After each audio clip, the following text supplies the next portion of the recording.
Hello guys, very good evening. दोस्तों, आज बात करते हैं हिमाचल प्रदेश के इकोनॉमिक सर्वे के 7th चैप्टर की। हम बात कर रहे हैं 2019 जो इकोनॉमिक सर्वे, अभी तक 6 चैप्टर जो हैं वो अपलोड हो चुके हैं यूट्यूब में, और ये आज 7th लेक्चर समझेंगे, that is agriculture and horticulture. पहली बात तो ये कि ये चैप्टर बहुत जरूरी है आपके मेन एग्जाम के लिए। जो हिमाचल प्रदेश का मेंस एग्जाम होगा वहां के लिए बहुत जरूरी है। प्रीलिम्स में भी क्वेश्चन आते हैं, लेकिन प्रीलिम्स में जो है सीधे सीधे फैक्ट्स आपने याद रखने हैं। एक अभी मैं आपको स्लाइड के माध्यम से भी समझाऊंगा, जितने फैक्ट्स हैं जो भी बोल्ड में लिखे होंगे, और पीडीएफ भी आपको इसका मिल जाएगा।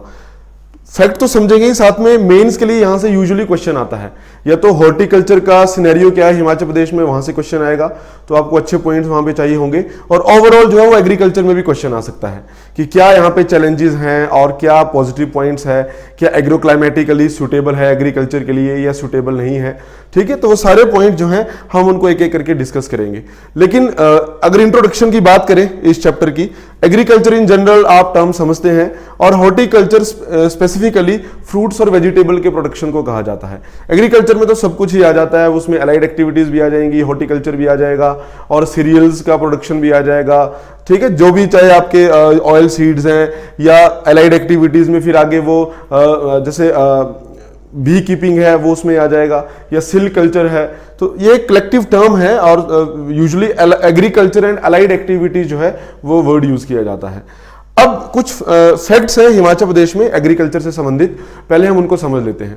देखो, हिमाचल प्रदेश में पूरे भारत में अगर हम परसेंटेज वाइज देखें तो सबसे ज्यादा रूरल पॉपुलेशन यहां पे है, और ये 2011 के सेंसस के अकॉर्डिंग मैं बात कर रहा हूं कि टोटल पॉपुलेशन में 89.96% जो पॉपुलेशन है, प्रोपोर्शन की बात हो रही है, ओवरऑल पॉपुलेशन की नहीं, इतना प्रतिशत जनसंख्या जो है हिमाचल की वो रूरल एरिया में रहती है।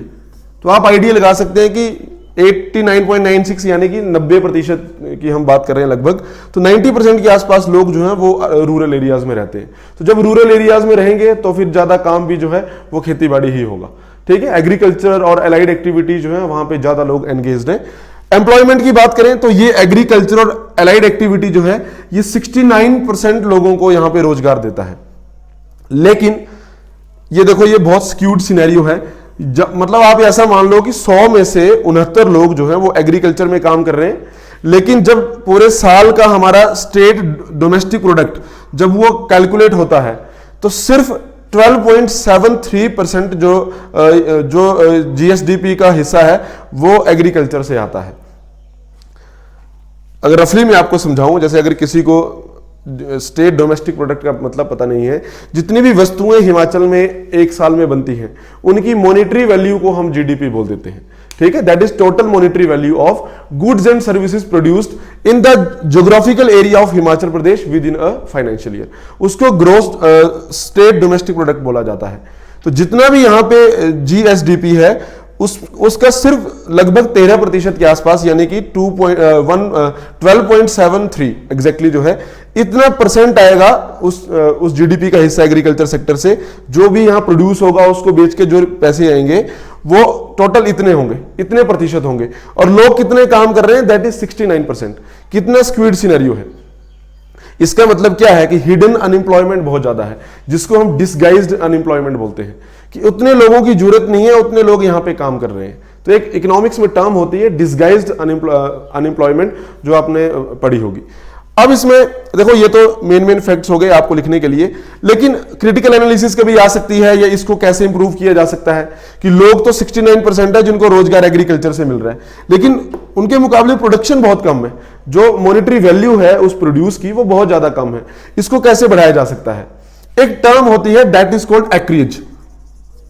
कभी आपको ऐसा क्वेश्चन आ सकता है कि क्या हिमाचल प्रदेश में एक्रिएज बढ़ाया जा सकता है, क्या उससे यहां पे ज्यादा कंट्रीब्यूशन रहेगा जीडीपी में? तो देखो, एक्रिएज जो कल्टीवेटेड एरिया है उसकी बात कर रहे हैं, लगभग जितना एरिया कल्टीवेशन में लाना था वो लाया जा चुका है, एकदम पीक में है। इससे ज्यादा कितना ही कर लेंगे, थोड़ा बहुत एरिया जो है उसको कल्टीवेशन में ला सकते हैं, कोई बैरन लैंड है या कोई फॉरेस्ट लैंड है, लेकिन वहां पे भी इन्वायरमेंटल डिग्रेडेशन होगा जब डिफॉरेस्टेशन और ये सारी चीजें करेंगे। तो एरिया तो उतना ही रहेगा एरिया में, क्योंकि एरिया अगर मैं आपको एक आइडिया दूं तो ऑपरेशनल होल्डिंग जो है हिमाचल में दैट इज 9.55 लाख हेक्टेयर्स। कितने में से टोटल जो एरिया है यहां पे ये 55 लाख हेक्टेयर के आसपास है। हिमाचल प्रदेश का जो टोटल एरिया है that is approximately 55 lakh hectare. आगे पॉइंट में है, मैं आपको इन जनरल बोल रहा हूं, 55 लाख हेक्टेयर यहां पे टोटल एरिया है हिमाचल का जो क्षेत्रफल है। उसमें से जो एग्रीकल्चरल जो लैंड है जहां कल्टीवेशन होती है, प्रेजेंटली जो कल्टीवेशन हो रही है ऑपरेशनल होल्डिंग, वो 55 में से 9.55 लाख हेक्टेयर है। इतने एरिया में प्रोडक्शन हो रही है। अब एक्रेज कितना ही बढ़ा लेंगे, क्योंकि बाकी जो लैंड है या तो फॉरेस्ट लैंड है या कोई ऐसी लैंड है जहां लोगों के घर हैं या कॉलोनीज हैं, कोई भी ऐसा एरिया, तो एक्रेज तो बढ़ाना मुश्किल है। फिर इस सिनेरियो को कैसे सही कर सकते हैं कि 69% लोग इंप्लॉयमेंट एग्रीकल्चर सेक्टर में है और जीडीपी का हिस्सा सिर्फ 12.73% वहां से आ रहा है। तो जाहिर सी बात है कि यहां पे एग्रीकल्चरल यील्ड बढ़ाने की जरूरत है, जो उसकी उपज है उसको बढ़ाने की जरूरत है। अब उपज आप कितनी ही बढ़ा लेंगे, अगर मैं फूड ग्रेन्स की बात करूं तो वहां पे यील्ड कितनी ही ज्यादा कर लेंगे। ऑलरेडी यहां पे जो सीड वैरायटीज हैं पहले के मुकाबले काफी बेहतर हैं, high yielding variety of seeds है, फर्टिलाइजर भी प्रोवाइड किया जा रहा है, आप तो बाय फर्टिलाइजर एंड ऑल वो सारे कॉन्सेप्ट भी आ गए हैं। तो यील्ड आप कितने ही बढ़ा लेंगे। तो अदर जो एरियाज है वहां पे भी सोचने की जरूरत है, जैसे कि जो कैश क्रॉप्स हैं, कैश क्रॉप्स यहां पे उगाने की जरूरत है, या बहुत सारे ऑयल सीड्स हैं या पल्सेस हैं जिनका की मूल्य बाजार में अच्छा खासा मिल जाता है, वो सब जो एग्रीकल्चर जो एक्टिविटीज हैं उनको करने की यहां पे जरूरत है। ठीक है, खास करके कैश क्रॉप। और बहुत सारी चीजें जैसे इंटीग्रेटेड पेस्ट मैनेजमेंट है, इस पे काम करने की जरूरत है, और इरिगेशन फैसिलिटीज बढ़ाने की जरूरत है।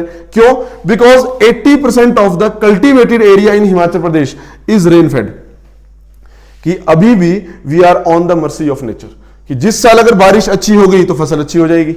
खास करके खरीफ क्रॉप की बात कर रहा हूं क्योंकि वो मॉनसून पे डिपेंड करती है, और राबी क्रॉप जो है वो मॉनसून पे तो डिपेंड नहीं करती हैं जो राबी क्रॉप्स हैं इंडिया में, लेकिन जो वेस्टर्न डिस्टर्बेंसेस होती हैं वो राबी क्रॉप्स के लिए रेन लाती हैं।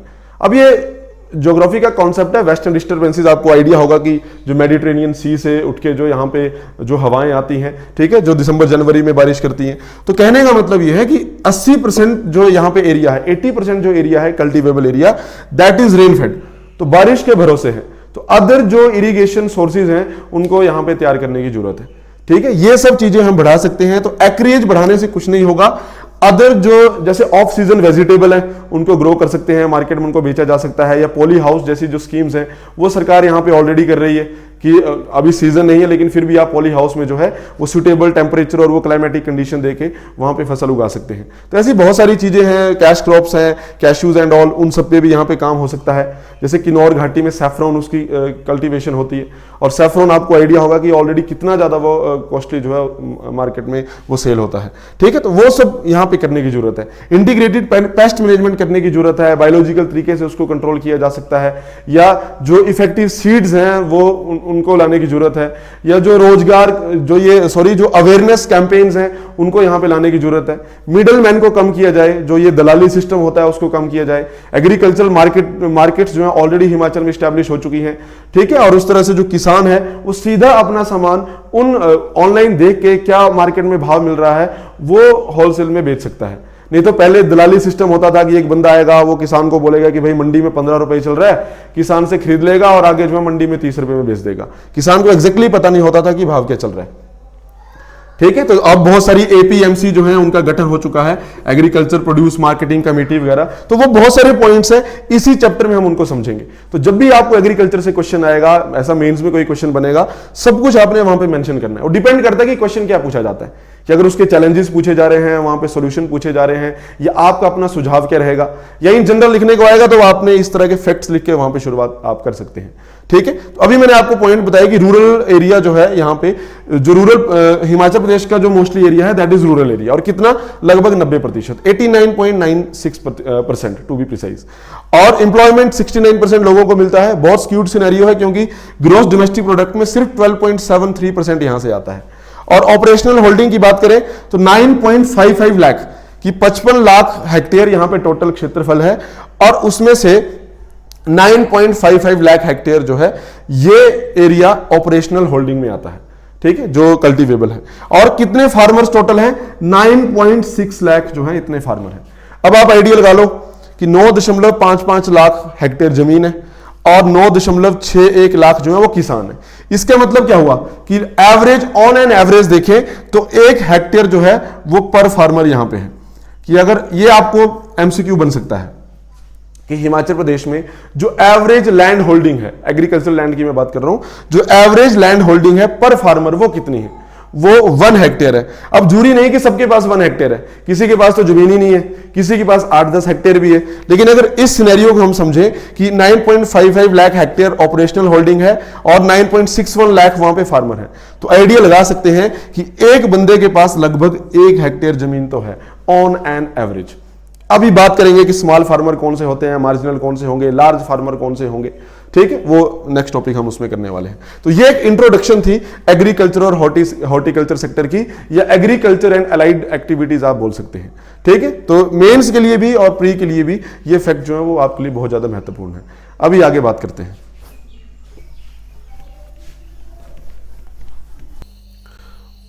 अब इसमें जो बहुत इंपॉर्टेंट एक पॉइंट है, that is distribution of land holding according to 2010-2011 agricultural census. तो ये जो 2010-11 का एग्रीकल्चरल सेंसस हुआ था, इसके अकॉर्डिंग जो लैंड होल्डिंग है उसका परसेंटेज किसका कितने पास है ये आपको आइडिया होना चाहिए।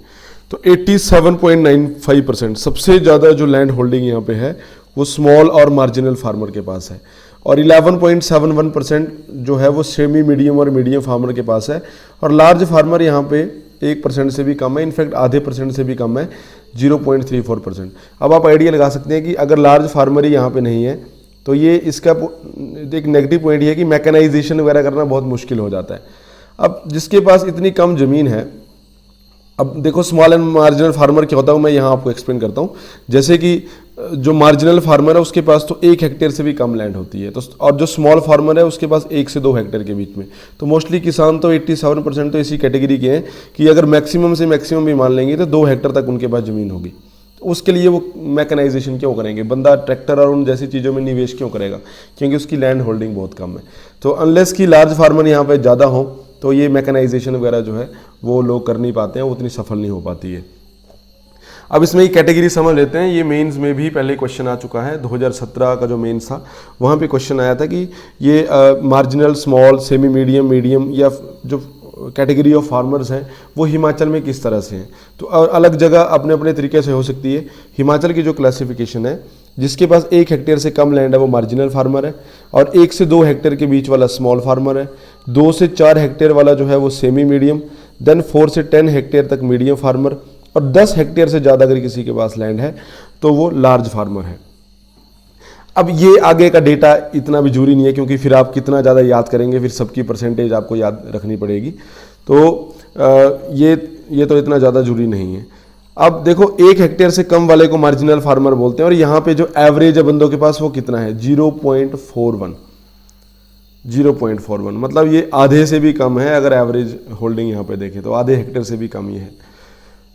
अब इसमें ओवरऑल जो मैं पहले आपको बता चुका कि 9.61 लाख टोटल होल्डिंग है, और एवरेज जो लाख हेक्टेयर है वो जितना कल्टीवेटेड एरिया है वो 9.55। इसका मतलब चाहे बड़े फार्मर है चाहे छोटे फार्मर है, अगर सबका एवरेज निकालें तो एवरेज ऑन एन एवरेज देखें तो सबके पास 1 हेक्टेयर लैंड है। जबकि ट्रुथ नहीं है, कुछ लार्ज फार्मर हैं, कुछ मीडियम है, सेमी मीडियम है, लेकिन सबका एक एवरेज निकालें तो औसतन जो है 1 हेक्टेयर लैंड सबके पास आती है। तो ये आपको एग्जाम के लिए फैक्ट याद रखना है कि टोटल लैंड होल्डिंग कितनी है और कितना एरिया है और एवरेज कितनी है, और ये क्लासिफिकेशन पता होनी चाहिए कि मार्जिनल, स्मॉल, सेमी, मीडियम जो है ये किसको बोलते हैं। पहले भी मेंस में क्वेश्चन आ चुका है, और यूजुअली क्वेश्चन रिपीट होते हैं, तो कभी फिर से ये क्वेश्चन बन सकता है एग्जाम में। देन अगर इंपॉर्टेंट सीरियल क्रॉप्स की बात करें हिमाचल में, तो राइस, व्हीट एंड मेज ये इंपॉर्टेंट सीरियल क्रॉप्स हैं। इसमें राइट और मेज जो है ये खरीफ फसल है, और जो व्हीट है वो एक राबी फसल है। अब खरीफ और राबी क्या होती है वो आप जानते हैं, ये बरसात वाले दिनों में जो होती है मेनली, और ये राबी वाली जो अक्टूबर नवंबर में बोई जाती है, और बाद में अप्रैल के मंथ में, मार्च अप्रैल कई बार मई तक भी चला जाता है, वो सीजन पे डिपेंड करता है, रेनफॉल और उन सब के ऊपर। तो वो होती है राबी क्रॉप, जैसे व्हीट वगैरह है। तो अगर खरीफ क्रॉप्स में देखें इंपॉर्टेंट जो सीरियल क्रॉप्स हैं दैट इज़ राइस एंड मेज, और राबी में देखें तो इंपॉर्टेंट सीरियल क्रॉप वो व्हीट है। माइनर क्रॉप की बात कर लें तो वो रागी भी है, मिलेट है। देन इंपॉर्टेंट पल्सेस में उड़द की दाल होगी, बीन्स होगी, मूंग, राजमा वगैरह, और यहाँ देखें तो चने की दाल, ग्राम लेंटिल जिसको बोलते हैं। और ऑयल सीड्स में देखें तो ग्राउंड नट, सोयाबीन, सनफ्लावर, और यहाँ पे रेप सीड या मस्टर्ड या तोरिया जिसको हम बोल देते हैं, ठीक है। मस्टर्ड और रेप सीड तो एक ही है, तोरिया अलग से होता है। तो ये जो है इंपॉर्टेंट ऑयल सीड्स हैं। तो ये आपको ऐसे क्वेश्चन बन सकता है कि इनमें खरीफ की फसल कौन सी है और राबी की फसल कौन सी है। अब मेज इसमें नहीं आता क्योंकि मेज वैसे तो खरीफ में आ जाता है, यहाँ पे जो मेज है यहाँ वैसे खरीफ में लिखा है, लेकिन कई बार इसको जायद क्रॉप्स में भी काउंट कर लेते हैं, लेकिन वैसे ये खरीफ ही है अगर नेशनल स्टैंडर्ड में देखें। पर कई जगह आपको जो है ये जायद क्रॉप्स में भी मिलेगा जब एकदम पीक में बारिश होगी। पर जायद में ज़्यादातर देखें तो वेजिटेबल्स वगैरह इसमें रहती है, जैसे घिया, तोरी वगैरह इस तरह की जो सब्जियाँ आपको बरसात में दिखेंगी, पम्पकिन, ककम्बर, वो सब जायद क्रॉप्स रहती हैं। तो ये होगी खरीफ क्रॉप्स और ये होगी राबी क्रॉप्स। एग्रो क्लाइमेटिकली जो है हिमाचल प्रदेश 4 हिस्सों में डिवाइड किया जाता है। अगर क्लाइमेट को और एग्रीकल्चर को हम दोनों चीज़ों को जक्स्टापोज करके देखें तो उसको एग्रो क्लाइमेटिकली बोल देते हैं। 4 हिस्से में डिवाइड होता है कि सबसे नीचे जो एरिया आएगा वो सब ट्रॉपिकल, सब माउंटेन, लो हिल वाला जोन है। इसके ऊपर जो एरिया आएगा ये सब टेम्परेट, सब ह्यूमिड, मिड हिल्स हैं। जितनी मिड हिल्स हो गई, ये धर्मशाला, जितनी सारी बेल्ट है धर्मशाला और यहाँ पे शिमला हो गया, ये सब मिड हिल्स एरिया आ जाता है। उसके ऊपर जो हिल्स हैं वो वेट टेम्परेट हाई हिल्स हैं, और उसके भी आगे चले जाएंगे, अगर उससे ही पार चले जाएंगे तो फिर वहाँ पे वो कोल्ड डेजर्ट एंड ऑल, बिल्कुल ड्राई टेम्परेट हाई हिल्स, और इसको कोल्ड डेजर्ट भी बोल देते हैं। तो इस तरह ये जितने 4 एग्रो क्लाइमेटिकली 4 जो डिफरेंट पार्ट्स हैं, तो इन सब के हिसाब से यहाँ पे अलग अलग कल्टीवेशन हो सकती है। किसी जगह आपने देखा होगा सेब बहुत ज़्यादा होते हैं, किसी जगह पे मैंगो और लीची बहुत ज़्यादा होंगे, किसी जगह पे जिंजर बहुत ज़्यादा होगा, कहीं पे ये अपर चले जाएं तो यहाँ पे मटर और पोटैटो वो सब चीज़ें ज़्यादा होती हैं। तो इसीलिए जो है 4 अलग अलग जोन्स होने के कारण इतनी ज़्यादा क्रॉप डाइवर्सिटी यहाँ पे है। जैसे हरियाणा जैसे आप स्टेट देख लें, पंजाब देख लें, तो सारा मैदानी इलाका है, तो वहाँ पे रेनफॉल बिहेवियर पैटर्न वगैरह लगभग एक जैसा है, तो वहाँ पे इतनी डाइवर्सिटी नहीं है। वहाँ राइस या व्हीट ये सब वो कल्टीवेट करते हैं, लेकिन यहाँ पे जो है वो एग्रो क्लाइमेटिकली डाइवर्सिटी बहुत ज़्यादा है। तो अलग अलग जो फ्रूट्स हैं, वेजिटेबल्स हैं, उनको कल्टीवेट कर सकते हैं। जैसे एप्पल भी यहाँ पे होते हैं, आम भी यहाँ पे होता है, सैफरॉन भी यहाँ पे होते हैं, ठीक है। तो कई जैसे केसर वगैरह है तो वो भी यहाँ पे होगा, वेजिटेबल्स हैं, पीज़ हैं, पोटैटोज़ हैं, टोमेटोज़ हैं, तो कई चीज़ें जो हैं वो यहाँ पे ग्रो की जाती हैं। कुछ नाम तो आपको वैसे ही पता होगा, सोलन, गोला वगैरह मैंने आपके साथ पहले डिस्कस किए थे, तो वो भी ज़्यादा फेमस है। देन और ये लिखा है कि किस लिए फेवरेबल है ये एग्रो क्लाइमेटिक कंडीशन। ये जैसे सीड पोटैटो हो गया, ऑफ सीजन वेजिटेबल्स हैं, जिंजर है, और आधे से ज़्यादा जो रेनफॉल होती है ये मॉनसून में यहाँ पे रिसीव की जाती है, क्योंकि एक तो विंटर रेनफॉल होती है, एक ये बरसात वाली होती है। विंटर में आपको पता है वो वेस्टर्न डिस्टर्बेंसेस के कारण रेन यहाँ पे आती है, और जो वेस्टर्न रेन होती है, जो वेस्टर्न डिस्टर्बेंसेस से आने वाली जो रेन है दिसंबर और जनवरी के टाइम पे, वो राबी क्रॉप्स के लिए महत्वपूर्ण रहती है, और मेज और जायद क्रॉप्स के लिए मेनली मानसून वाली जो रेन है वो इंपॉर्टेंट रहती है। तो आधे से ज़्यादा रेनफॉल तो यहाँ पे मानसून के कारण ही होती है। और पूरे स्टेट की अगर एवरेज रेनफॉल देखें तो 1251 मिलीमीटर्स है, और सेंटीमीटर में 125.1 सेंटीमीटर है। तो और इसके साथ ही जो कांगड़ा डिस्ट्रिक्ट है वो सबसे ज़्यादा रेनफॉल रिसीव करती है। हालांकि कई सोर्सेज में मंडी डिस्ट्रिक्ट बताया गया है, लेकिन सर्वे में एकदम लेटेस्ट रहता है, तो इसके अकॉर्डिंग जो हम कांगड़ा कंसिडर कर सकते हैं। और इसके बाद चंबा और सिरमौर और मंडी, क्योंकि ये हाल ही का ट्रेंड होता है, पिछले 1-2 सालों का ट्रेंड है, तो उसके हिसाब से लिखा जाता है। देन गवर्नमेंट किस पे ज़्यादा इम्फेसिस दे रही है?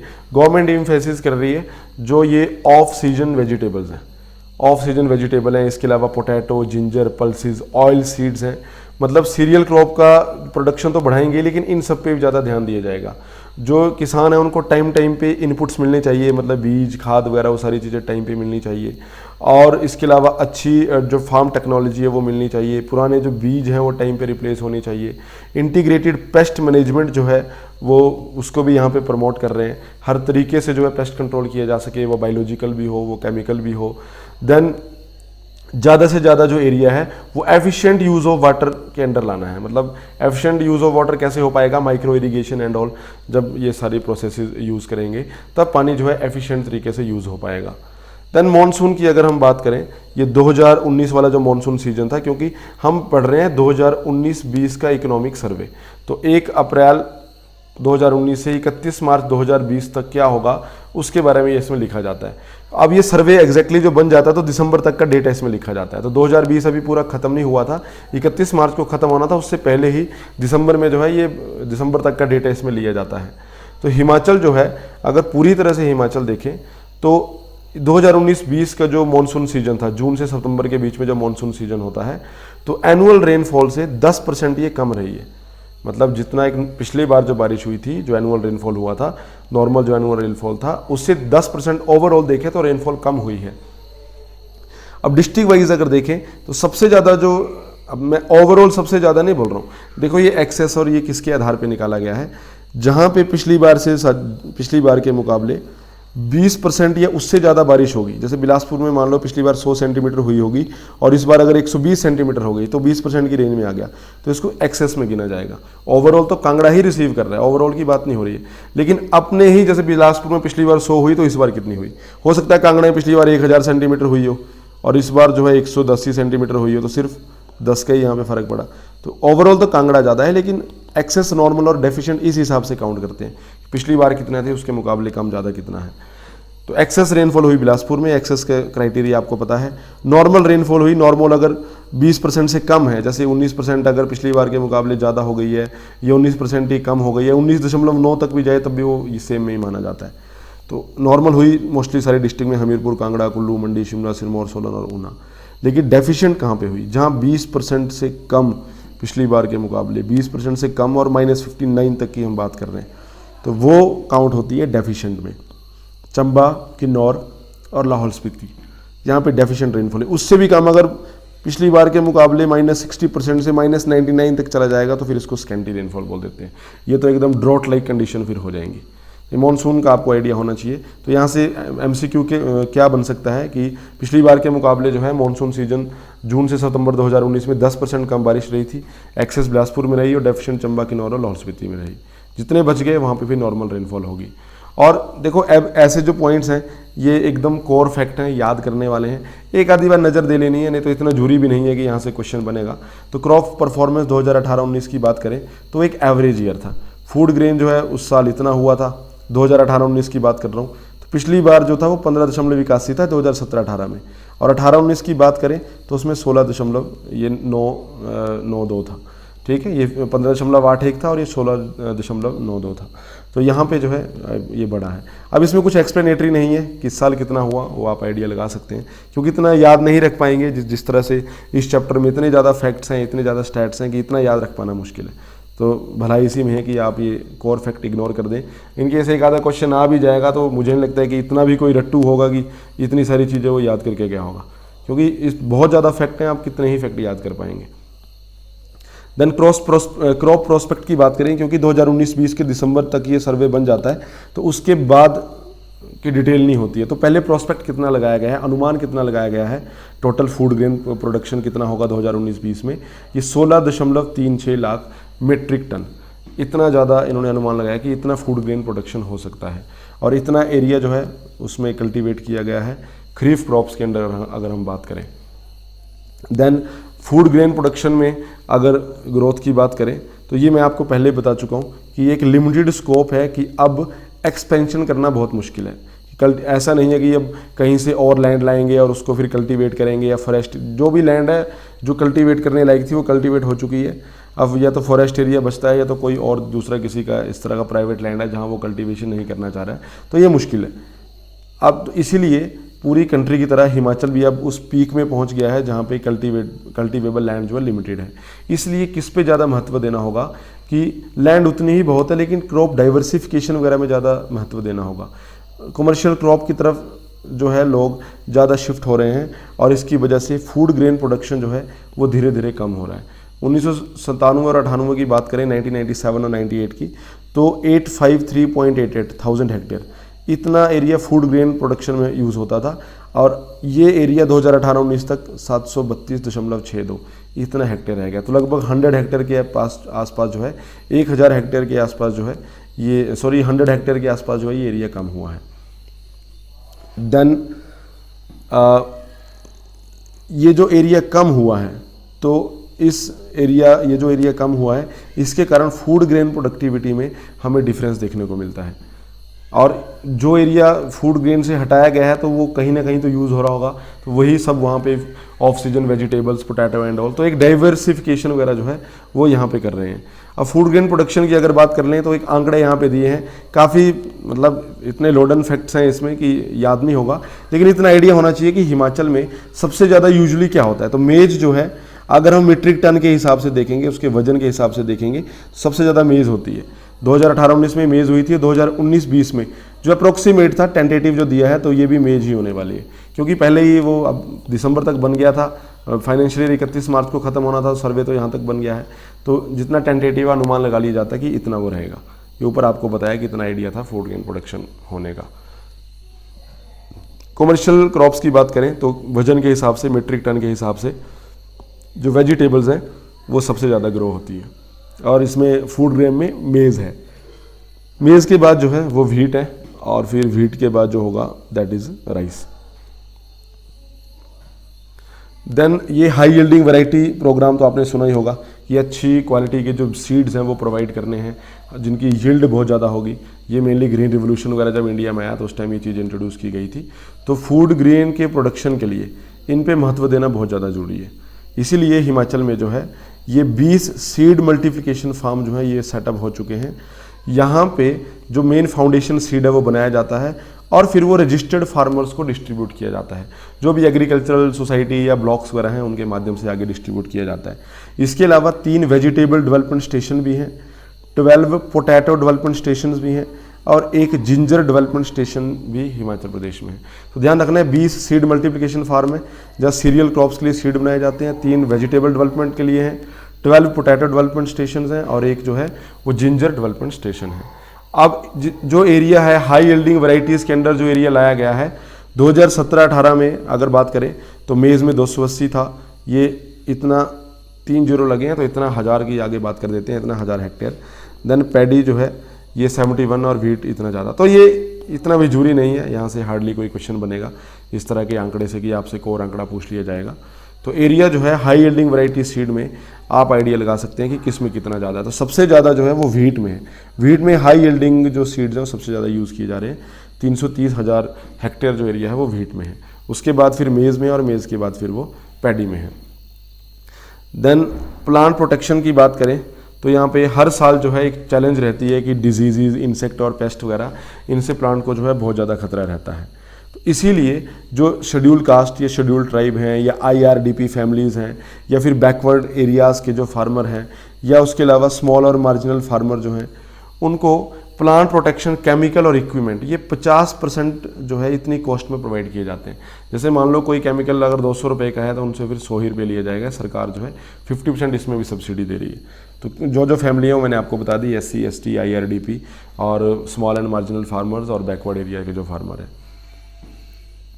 देन अब धीरे धीरे जो है सरकार की जो अप्रोच है कि ये केमिकल वगैरह जो अभी यूज़ किए जा रहे हैं, प्लांट प्रोटेक्शन केमिकल वगैरह, स्प्रे वगैरह जो दी जाती है वो कम किया जाए, और बायोलॉजिकल कंट्रोल जो बायो इंसेक्टिसाइड्स वगैरह होते हैं तो उनका ज़्यादा से ज़्यादा यूज़ किया जाए। देन सॉइल टेस्टिंग प्रोग्राम की अगर बात करें, क्योंकि अगर अच्छी यील्ड चाहिए तो सॉइल की जो क्वालिटी है उसका भी आइडिया होना चाहिए। ऐसा ना हो कि एक सॉइल है और वहाँ पे ऑलरेडी कोई न्यूट्रिएंट ज़्यादा है, वहाँ पे ज़्यादा है और बार बार वही न्यूट्रिएंट उस खाद के माध्यम से दिया जा रहा है। तो सॉइल की पहले टेस्टिंग करना जरूरी है, आइडिया लगाना जरूरी है कि यहाँ पे मॉइस्चर की कमी है या मॉइस्चर ऑलरेडी ज़्यादा है, कि यहाँ पे कौन सा केमिकल देने की ज़रूरत है। तो उसके हिसाब से जो है वो रैशनलाइज किया जाना चाहिए जो फर्टिलाइजर्स वगैरह हैं उनको। सॉइल टेस्टिंग प्रोग्राम की बात करें तो सॉइल की फर्टिलिटी अच्छी है नहीं है इसका आइडिया इससे लगाया जाता है, और बहुत सारी सॉइल टेस्टिंग लेबोरेटरीज बनी है तो वहाँ पर ये चीज़ें चेक की जाती हैं। अब सॉइल टेस्टिंग लेबोरेटरी जो है लगभग सारी ही डिस्ट्रिक्ट में है, लेकिन लाहौल स्पीति एरिया में नहीं है, ध्यान रखना है। तो सारे डिस्ट्रिक्ट में है और ये लाहौल स्पीति एरिया में नहीं है। For mobile soil testing van, ऐसे जो मूविंग वैन्स हैं वो इधर उधर मूव करती रहती हैं, और इनमें 4 टोटल हैं। इन 4 में से एक तो स्पेशली ट्राइबल बेल्ट के लिए है, जो भी ट्राइबल एरिया हिमाचल में आता है, किन्नौर, लाहौल स्पीति वगैरह, स्पेशली एक तो ट्राइबल एरिया के लिए एलोकेट की गई है। इनका काम क्या है कि साइट पे जाना है और वहाँ पे सॉइल सैंपल कलेक्ट करने हैं। मौजूदा देखें तो 11 सॉइल टेस्टिंग लैब्स हैं, इनको स्ट्रेंथन किया जा चुका है। 9 जो हैं अब ये मोबाइल लैब हो चुकी हैं अपग्रेड होके। इसके अलावा पहले तो ये 4 ही थी, अब 9 हो चुकी हैं। अब 47 मिनी लैब्स भी हैं। इतनी भी जो है ये यहाँ पे हिमाचल प्रदेश सरकार द्वारा सेटअप की जा चुकी हैं। अब एक स्कीम इन्होंने शुरू की है हिमाचल प्रदेश ने कि जो सॉइल सैंपल लिए जाएंगे वो जीपीएस बेसिस पे लिए जाएंगे। देखो जीपीएस बेसिस क्या है कि जाएंगे तो मैनुअली वहाँ पे सॉइल सैंपल लेने, लेकिन कहीं ऐसा ना हो जाए ना कि उस जगह से सैंपल ले लिया है और वो फिर से रिपीट हो जाए, या डिस्टेंस कम ही डिस्टेंस पे ले ले। तो जहाँ एक बार सैंपल ले लेंगे उसको जीपीएस टैगिंग कर देंगे, तो आइडिया रहेगा कि हाँ यहाँ से वो सैंपल लिया है और ये इस बॉक्स में वो वाला सैंपल है। तो एक जीपीएस टैगिंग करेंगे ताकि वो रिपीटिशन वहाँ पे ना हो, नहीं तो ऐसा ना हो कि वो एक ही एरिया के बार बार सैंपल ले रहे हो, उसी एरिया में घूम रहे हो। तो जीपीएस वगैरह से जो है उसको मतलब उसको लिया जाएगा उन सैंपल्स को। देन 2019-20 की अगर बात करें तो जो ये जिस ईयर का ये इकोनॉमिक सर्वे है तो 18,725 इतने जो सॉइल सैंपल थे वो एनालाइज करने थे। अब कितने हुए नहीं हुए ये अगले सर्वे में पता चलेगा, क्योंकि दिसंबर तक ही जो डिटेल है वो सर्वे में लिखी जाती है। ये क्वेश्चन बहुत इंपॉर्टेंट है, ये जो फैक्ट है लास्ट ईयर ये एग्जाम में आ चुका है।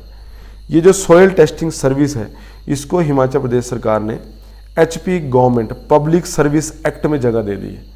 एचपी गवर्नमेंट पब्लिक सर्विस, अब ये पब्लिक सर्विस एक्ट है, एक प्रकार की असेंशियल कमोडिटी की तरह है, तो लोगों को जो है ये सॉइल टेस्टिंग फैसिलिटी वगैरह मिलनी चाहिए।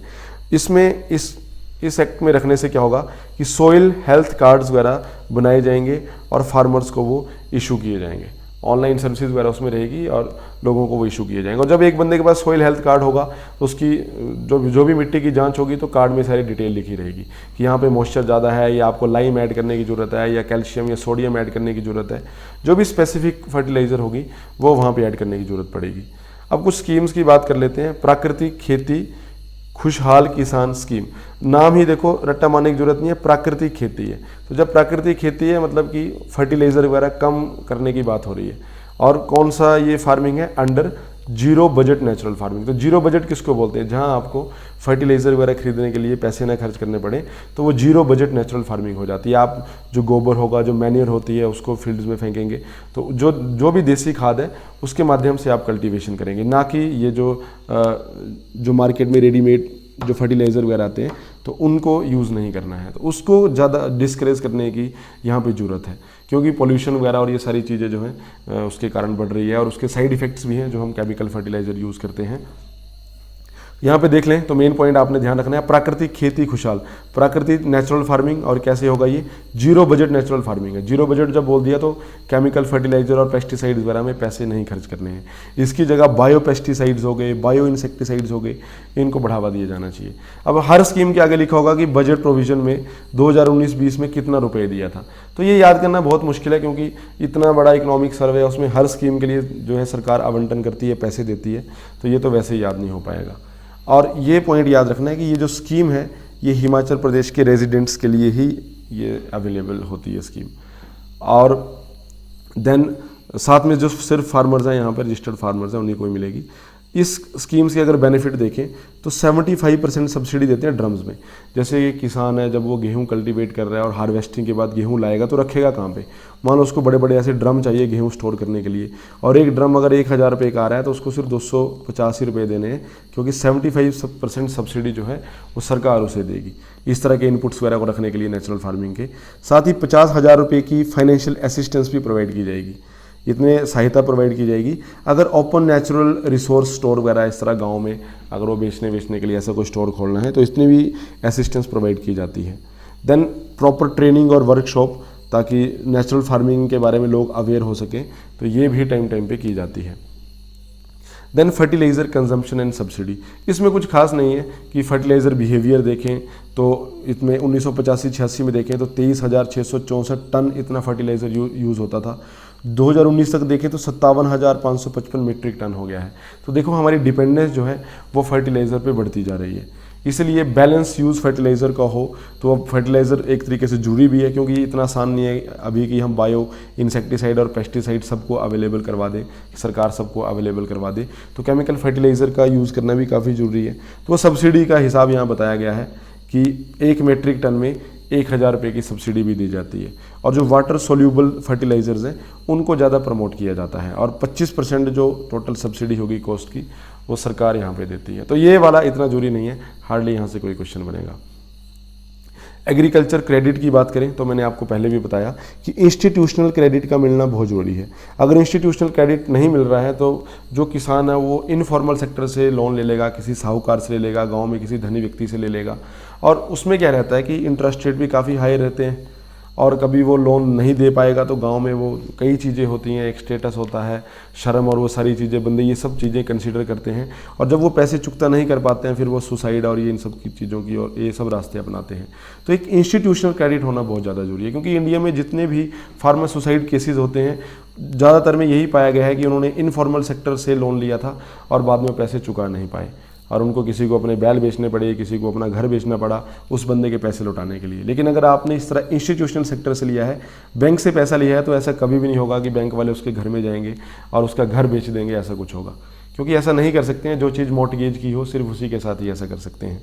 तो इंस्टीट्यूशनल क्रेडिट का होना जो है ये बहुत ज़्यादा ज़रूरी है, ताकि वो बंदा मॉडर्न टेक्नोलॉजी के साथ कॉप अप कर सके, नई टेक्नोलॉजी खरीद सके और इम्प्रूव्ड एग्रीकल्चरल प्रैक्टिसेस जो है वो अपना सके। और इसके लिए टाइम पे कितना लोन देना है, कैसे लोन देना है, जो स्टेट लेवल बैंकर्स कमेटी है SLBC, ये मैं आपको पढ़ा चुका हूँ जब बैंकिंग वाला चैप्टर कर रहे थे, कन्वीनर बैंक्स वगैरह भी इसके हम एक्सप्लेन कर चुके हैं। तो वो हुआ एग्रीकल्चर क्रेडिट के बारे में। लेकिन ये पॉइंट आपको पता होना चाहिए कि ये इंस्टीट्यूशनल क्रेडिट जो फॉर्मल सेक्टर लैंडिंग है वो कितनी ज़्यादा जरूरी है, और इनफॉर्मल सेक्टर जो लैंडिंग है इसके क्या दुष्प्रभाव है। जब इंडिया में आपको फार्मर सुसाइड्स के ऊपर कभी आंसर लिखने को आता है तो सबसे जो प्राइम जो रीजन है वो यही है, इनफॉर्मल सेक्टर से लोन लेना, वहाँ पे इंटरेस्ट रेट भी ज़्यादा रहता है, वापस करने का प्रेशर भी किसान के ऊपर रहता है, और अल्टीमेटली जो है वो सुसाइड की तरफ बढ़ता है। तो अगर इंस्टीट्यूशनल क्रेडिट प्रोवाइड किया जाए तो कई बार तो सरकार माफ़ भी कर देती है। यूजुअली चुनाव के दौरान आपने देखा होगा कि लोन वेवर स्कीम्स चलती है। जब योगी आदित्यनाथ ने मुख्यमंत्री बनना था तो पहले अनाउंस कर दिया था कि हम लोग आएंगे तो आपका किसान लोन माफ़ करेंगे, किसानों का 1 लाख तक लोन माफ़ कर देंगे। मध्य प्रदेश में भी ऐसा ही हुआ, जो कमलनाथ सरकार जब आई थी तो उन्होंने बोला था जब कांग्रेस जीती थी कि हम आपका लोन माफ़ करेंगे। तो यूजुअली ऐसा देखने को मिलता है। तो अगर फॉर्मल सेक्टर में है तो कुछ ना कुछ हेल्प तो सरकार से हो ही जाती है। देन अगर इंश्योरेंस स्कीम्स की बात करें तो जो क्रॉप इंश्योरेंस स्कीम है, अब देखो अलग अलग स्कीम्स हैं, ज़्यादा इतना डिटेल अब पढ़ने की इनके बारे में ज़रूरत नहीं है। तो जो क्रॉप इंश्योरेंस स्कीम्स हैं, जो क्रॉप इंश्योरेंस स्कीम है पर्टिकुलरली, ये राबी सीजन में 1999 और 2000 वाला जो सीज़न था उस टाइम इंट्रोड्यूस की गई थी। देन 2016 में एक और स्कीम इंट्रोड्यूस की गई, PMFBY, प्रधानमंत्री फसल बीमा योजना। ये 2016 का जो खरीफ सीजन था वहाँ से प्रधानमंत्री फसल बीमा योजना इसकी शुरुआत की जाती है। इसमें जो क्रॉप के लिए क्रॉप लॉस होने के जो डिफरेंट रिस्क हैं वो सब कवर किए जाते हैं। चाहे प्रिवेंटिव सोइंग है, ये प्रिवेंटिव सोइंग क्या होता है कि जैसे मान लो अक्टूबर में गेहूं बोनी थी, लेकिन मौसम ही जो है वो अनुकूल नहीं है उसको बोने के लिए, परिस्थितियां जो हैं अभी सही नहीं है, तो इसके कारण हो सकता है गेहूं दिसंबर में बोना पड़े, तो ये 2 महीने का डिले होगा, तो ये प्रिवेंटिव सोइंग हो जाती है। देन पोस्ट हार्वेस्ट लॉस, अब हार्वेस्ट भी कर ली है लेकिन बाद में उसको कैरी करके ले जा रहे थे और ट्रक पलट गया मान लो, तो वो पोस्ट हार्वेस्ट लॉस हो सकता है। देन कोई भी लोकल एरिया की कोई कैलेमिटी है या स्टैंडिंग क्रॉप ही तबाह हो गई, अभी फसल हार्वेस्ट नहीं की है, खेत में ही है, तूफान आया है, हेल स्टॉर्म हुआ, सारी स्टैंडिंग क्रॉप जो है वो तबाह हो गई। तो जितने भी रिस्क हैं, चाहे बोने से पहले से लेकर और जिसकी वजह से बोना लेट हुआ हो या उसकी कटाई के बाद के या लोकल कैलेमिटी से, ये चाहे स्टैंडिंग क्रॉप्स के हों, सारे इस स्कीम में कवर किए जाते हैं। ये फैक्ट आपने याद रखना है, ऐसे MCQ बन जाता है कि किसके लिए ये कंपलसरी है। जो लोनी फार्मर होंगे, जिन्होंने लोन ले रखा है, उनके लिए ये कंपलसरी होती है, और जो नॉन लोनी है उनके लिए ऑप्शनल है। जिन्होंने लोन नहीं लिया तो उनकी मर्जी है, आप इस स्कीम को अवेल करें या नहीं करें, मतलब आप इस तरह का इंश्योरेंस करवाएं या नहीं करवाएं। तो इसमें अब डेटा दिया गया है कि इसके तहत कितने जो फार्मर हैं वो कवर किए जा चुके हैं, कितने नहीं। तो अब ये डेटा जो है वो सब आप जब PDF मिलेगा तो वहाँ से देख लेना। देन जो बजट प्रोविज़न है, ये भी मैंने आपको बताया कि हर बार हर स्कीम के आगे लिखा होगा कि इसके लिए इतने रुपए एलोकेट किए गए। देन एक स्कीम है restructured weather based crop insurance scheme, ये 2016 के खरीफ सीजन से इसको जो है लॉन्च किया गया था। ये मेनली नेचुरल कैलेमिटीज़ के लिए, जब नेचुरल कैलेमिटीज़ के कारण अगर खरीफ क्रॉप में कुछ नुकसान आता है तो उसके लिए जो है ये इंश्योरेंस किया जाता है। देन नेक्स्ट है सीड सर्टिफिकेशन प्रोग्राम। देखो सीड सर्टिफिकेशन क्या है कि अब अच्छी यील्ड के लिए सही सीड मिलना भी बहुत जरूरी है। तो आप कैसे पता लगाएंगे कि जो आप सीड खरीद रहे हैं वो सही सीड है या नहीं है। इसके लिए जो है हिमाचल प्रदेश स्टेट सीड सर्टिफिकेशन एजेंसी है, जो इस तरह के ग्रोअर्स हैं स्टेट के डिफरेंट पार्ट में, उनको वो रजिस्टर करती है और इस तरह से सर्टिफिकेशन वगैरह प्रोवाइड करती हैं कि आपका जो सीड है वो सही है या सही नहीं है। ये हुआ seed certification programme. Then next आता है एग्रीकल्चर मार्केटिंग। ये एग्रीकल्चर मार्केटिंग देखो क्या है। अब एक बंदा है, उसने अपने खेतों में वेजिटेबल बोई हुई है और वेजिटेबल उसने निकाल ली। अब कस्टमर तक कैसे पहुंचेगा? पहले क्या होता था कि मिडल मैन वगैरह आ जाते थे, कुछ मिडल मैन आएंगे, ठेकेदार आएंगे और किसान से उसका फसल, उसकी जो गोभी है या कोई भी सब्जी है वो खरीद लेंगे। किसान को पता नहीं है कि मार्केट में रेट क्या चल रहा है, उसको बोल देंगे कि मार्केट डाउन चल रही है, 2 रुपये किलो दे दे आप मुझे इतना दे दें, और आगे जो है वो 30 रुपये किलो के हिसाब से बेच देंगे। तो जो मिडल मैन है वो ज़्यादा फायदा उठाते थे। तो ऐसा ना हो, तो उसके लिए जो है इस तरह एग्रीकल्चर मार्केटिंग के लिए इसके ऊपर काम होना जरूरी था। अब तो ऑल इंडिया पे ये हो रहा है, अब तो मतलब ऑनलाइन वगैरह भी ये सिस्टम कर दिया गया है। तो यहाँ पे जो एग्रीकल्चर प्रोड्यूस होगा स्टेट का, इसके लिए एक एक्ट है, Himachal Pradesh agricultural horticulture produce marketing act 2005 वाला, ये लागू किया गया है। इस एक्ट के अकॉर्डिंग जो है हिमाचल प्रदेश मार्केटिंग बोर्ड ये इस्टेब्लिश किया गया है और 10 नोटिफाइड मार्केट एरियाज भी बनाए गए हैं जहाँ पे इस तरह से बंदा जो है अपना प्रोड्यूस सेल कर सकता है। इसका मेन ऑब्जेक्टिव क्या है कि जो किसान है उनके इंटरेस्ट को प्रोटेक्ट करना, कहीं ऐसा ना हो कि मिडल मैन वगैरह उनका शोषण करे और उनको ड्यू शेयर ना मिले। देन एक मॉडर्नाइज्ड मार्केट कॉम्प्लेक्स जो है वो सोलन में भी बनाई गई है। इसके अलावा 10 मार्केट कमेटीज जो हैं वो फंक्शन कर रही हैं। इसके अलावा 58 मार्केट जो हैं पूरे स्टेट में वो भी फंक्शनल हैं। और इन सब की इन्फॉर्मेशन कैसे दी जाएगी, किसान को कैसे पता चलेगा क्या भाव चल रहा है, तो वो ऑल इंडिया रेडियो है, दूरदर्शन है, प्रिंट मीडिया, अखबार वगैरह जो है इनके माध्यम से या इंटरनेट के माध्यम से, अब तो मैसेजेस भी आ जाते हैं फ़ोन में, तो इनके माध्यम से जो है वो इन्फॉर्मेशन वो किसान तक पहुँचाई जाती है। टी डेवलपमेंट की बात करें तो टोटल एरिया जो है टी के अंडर वो 2311 हेक्टेयर है। और प्रोडक्शन लेवल की बात करें तो 8.77 लाख किलोग्राम, इतना 2018-19 में अचीव हुआ था। और जो स्मॉल और मार्जिनल फार्मर्स हैं वो आपको बताया था कितने हेक्टेयर से कितने हेक्टेयर तक होते हैं, तो उनको एग्रीकल्चरल इनपुट जो है 50% सब्सिडी में प्रोवाइड किए जाते हैं। जो भी उसको बोने के लिए जो खर्चा आएगा उसके सीजन में, तो 50% सब्सिडी में चीज़ें अवेल होती हैं। अगर टी इंडस्ट्री का एक हिस्ट्री का एक थोड़ा सा एक झलक यहाँ देख लें तो डॉक्टर जेमसन थे, ये superintendent of botanical garden north western province के। ये एक बंदा कांगड़ा आया था 1849 में। इसने वहाँ पे असेसमेंट की थी कि ये एरिया टी कल्टीवेशन के लिए सही है या सही नहीं है। और जब इसने हरी झंडी दे दी कि हाँ ये एरिया सही है, तो काफ़ी यूरोपियंस आए, खास करके ब्रिटिश एक्स मिलिट्री ऑफिसर्स आए और वहाँ पे जो है इन्होंने ये टी प्लांटेशन करना शुरू की। ये कैमिलिया टी होती है मेनली यहाँ पे, जो कांगड़ा में थी कैमिलिया टी, ये ब्रिटिश ने 1849 में इसको यहाँ पे प्लांट करना शुरू किया था। ये काफ़ी पॉपुलर हुई, बाद में तो कई एग्जीबिशन में इसने प्राइज भी जीते। और पहला जो कमर्शियल टी प्लांटेशन था कांगड़ा एरिया में वो था Haile Nagar tea estate at Holta near Palampur. अब तो इस जगह में एग्रीकल्चरल यूनिवर्सिटी वगैरह है। तो ये हैले नगर टी इस्टेट जो है ये सबसे पहला कमर्शियल टी प्लांटेशन यहाँ पे शुरू हुई थी 1852 में। अब और भी कई एरिया में होती है, कांगड़ा में तो होती है, जिननगर जो एरिया है मंडी का उसमें भी, साथ में कांगड़ा का शाहपुर एरिया, वहाँ पे भी टी कल्टीवेशन की जाती है। लेकिन 1905 का जो अर्थक्वेक आया था तो उससे बहुत ज़्यादा झटका लगा टी इंडस्ट्री को, और जो बड़े बड़े इन्वेस्टर थे वो यहाँ से चले गए, असम, दार्जिलिंग, उस सारे एरिया में चले गए और उन्होंने वहाँ पे जाके निवेश किया। तो ये जो अर्थक्वेक था 1905 का, टी इंडस्ट्री के लिए काफ़ी बड़ा जोल्ट था। हालांकि ये सर्वे में नहीं है, बस टी का यहाँ पे जिक्र हुआ तो थोड़ा सा मैंने आपको एक आइडिया दे दिया, क्योंकि यहाँ से यूजुअली एग्जाम में आपको क्वेश्चन दिखेगा टी इंडस्ट्री से। अब बात करते हैं सॉइल एंड वाटर कंजर्वेशन की। तो इस सेक्टर में भी कई स्कीम्स हैं, जैसे कि अभी एग्रीकल्चर सेक्टर ही है एक तरीके से, ये बस उसी में सब कंपोनेंट है।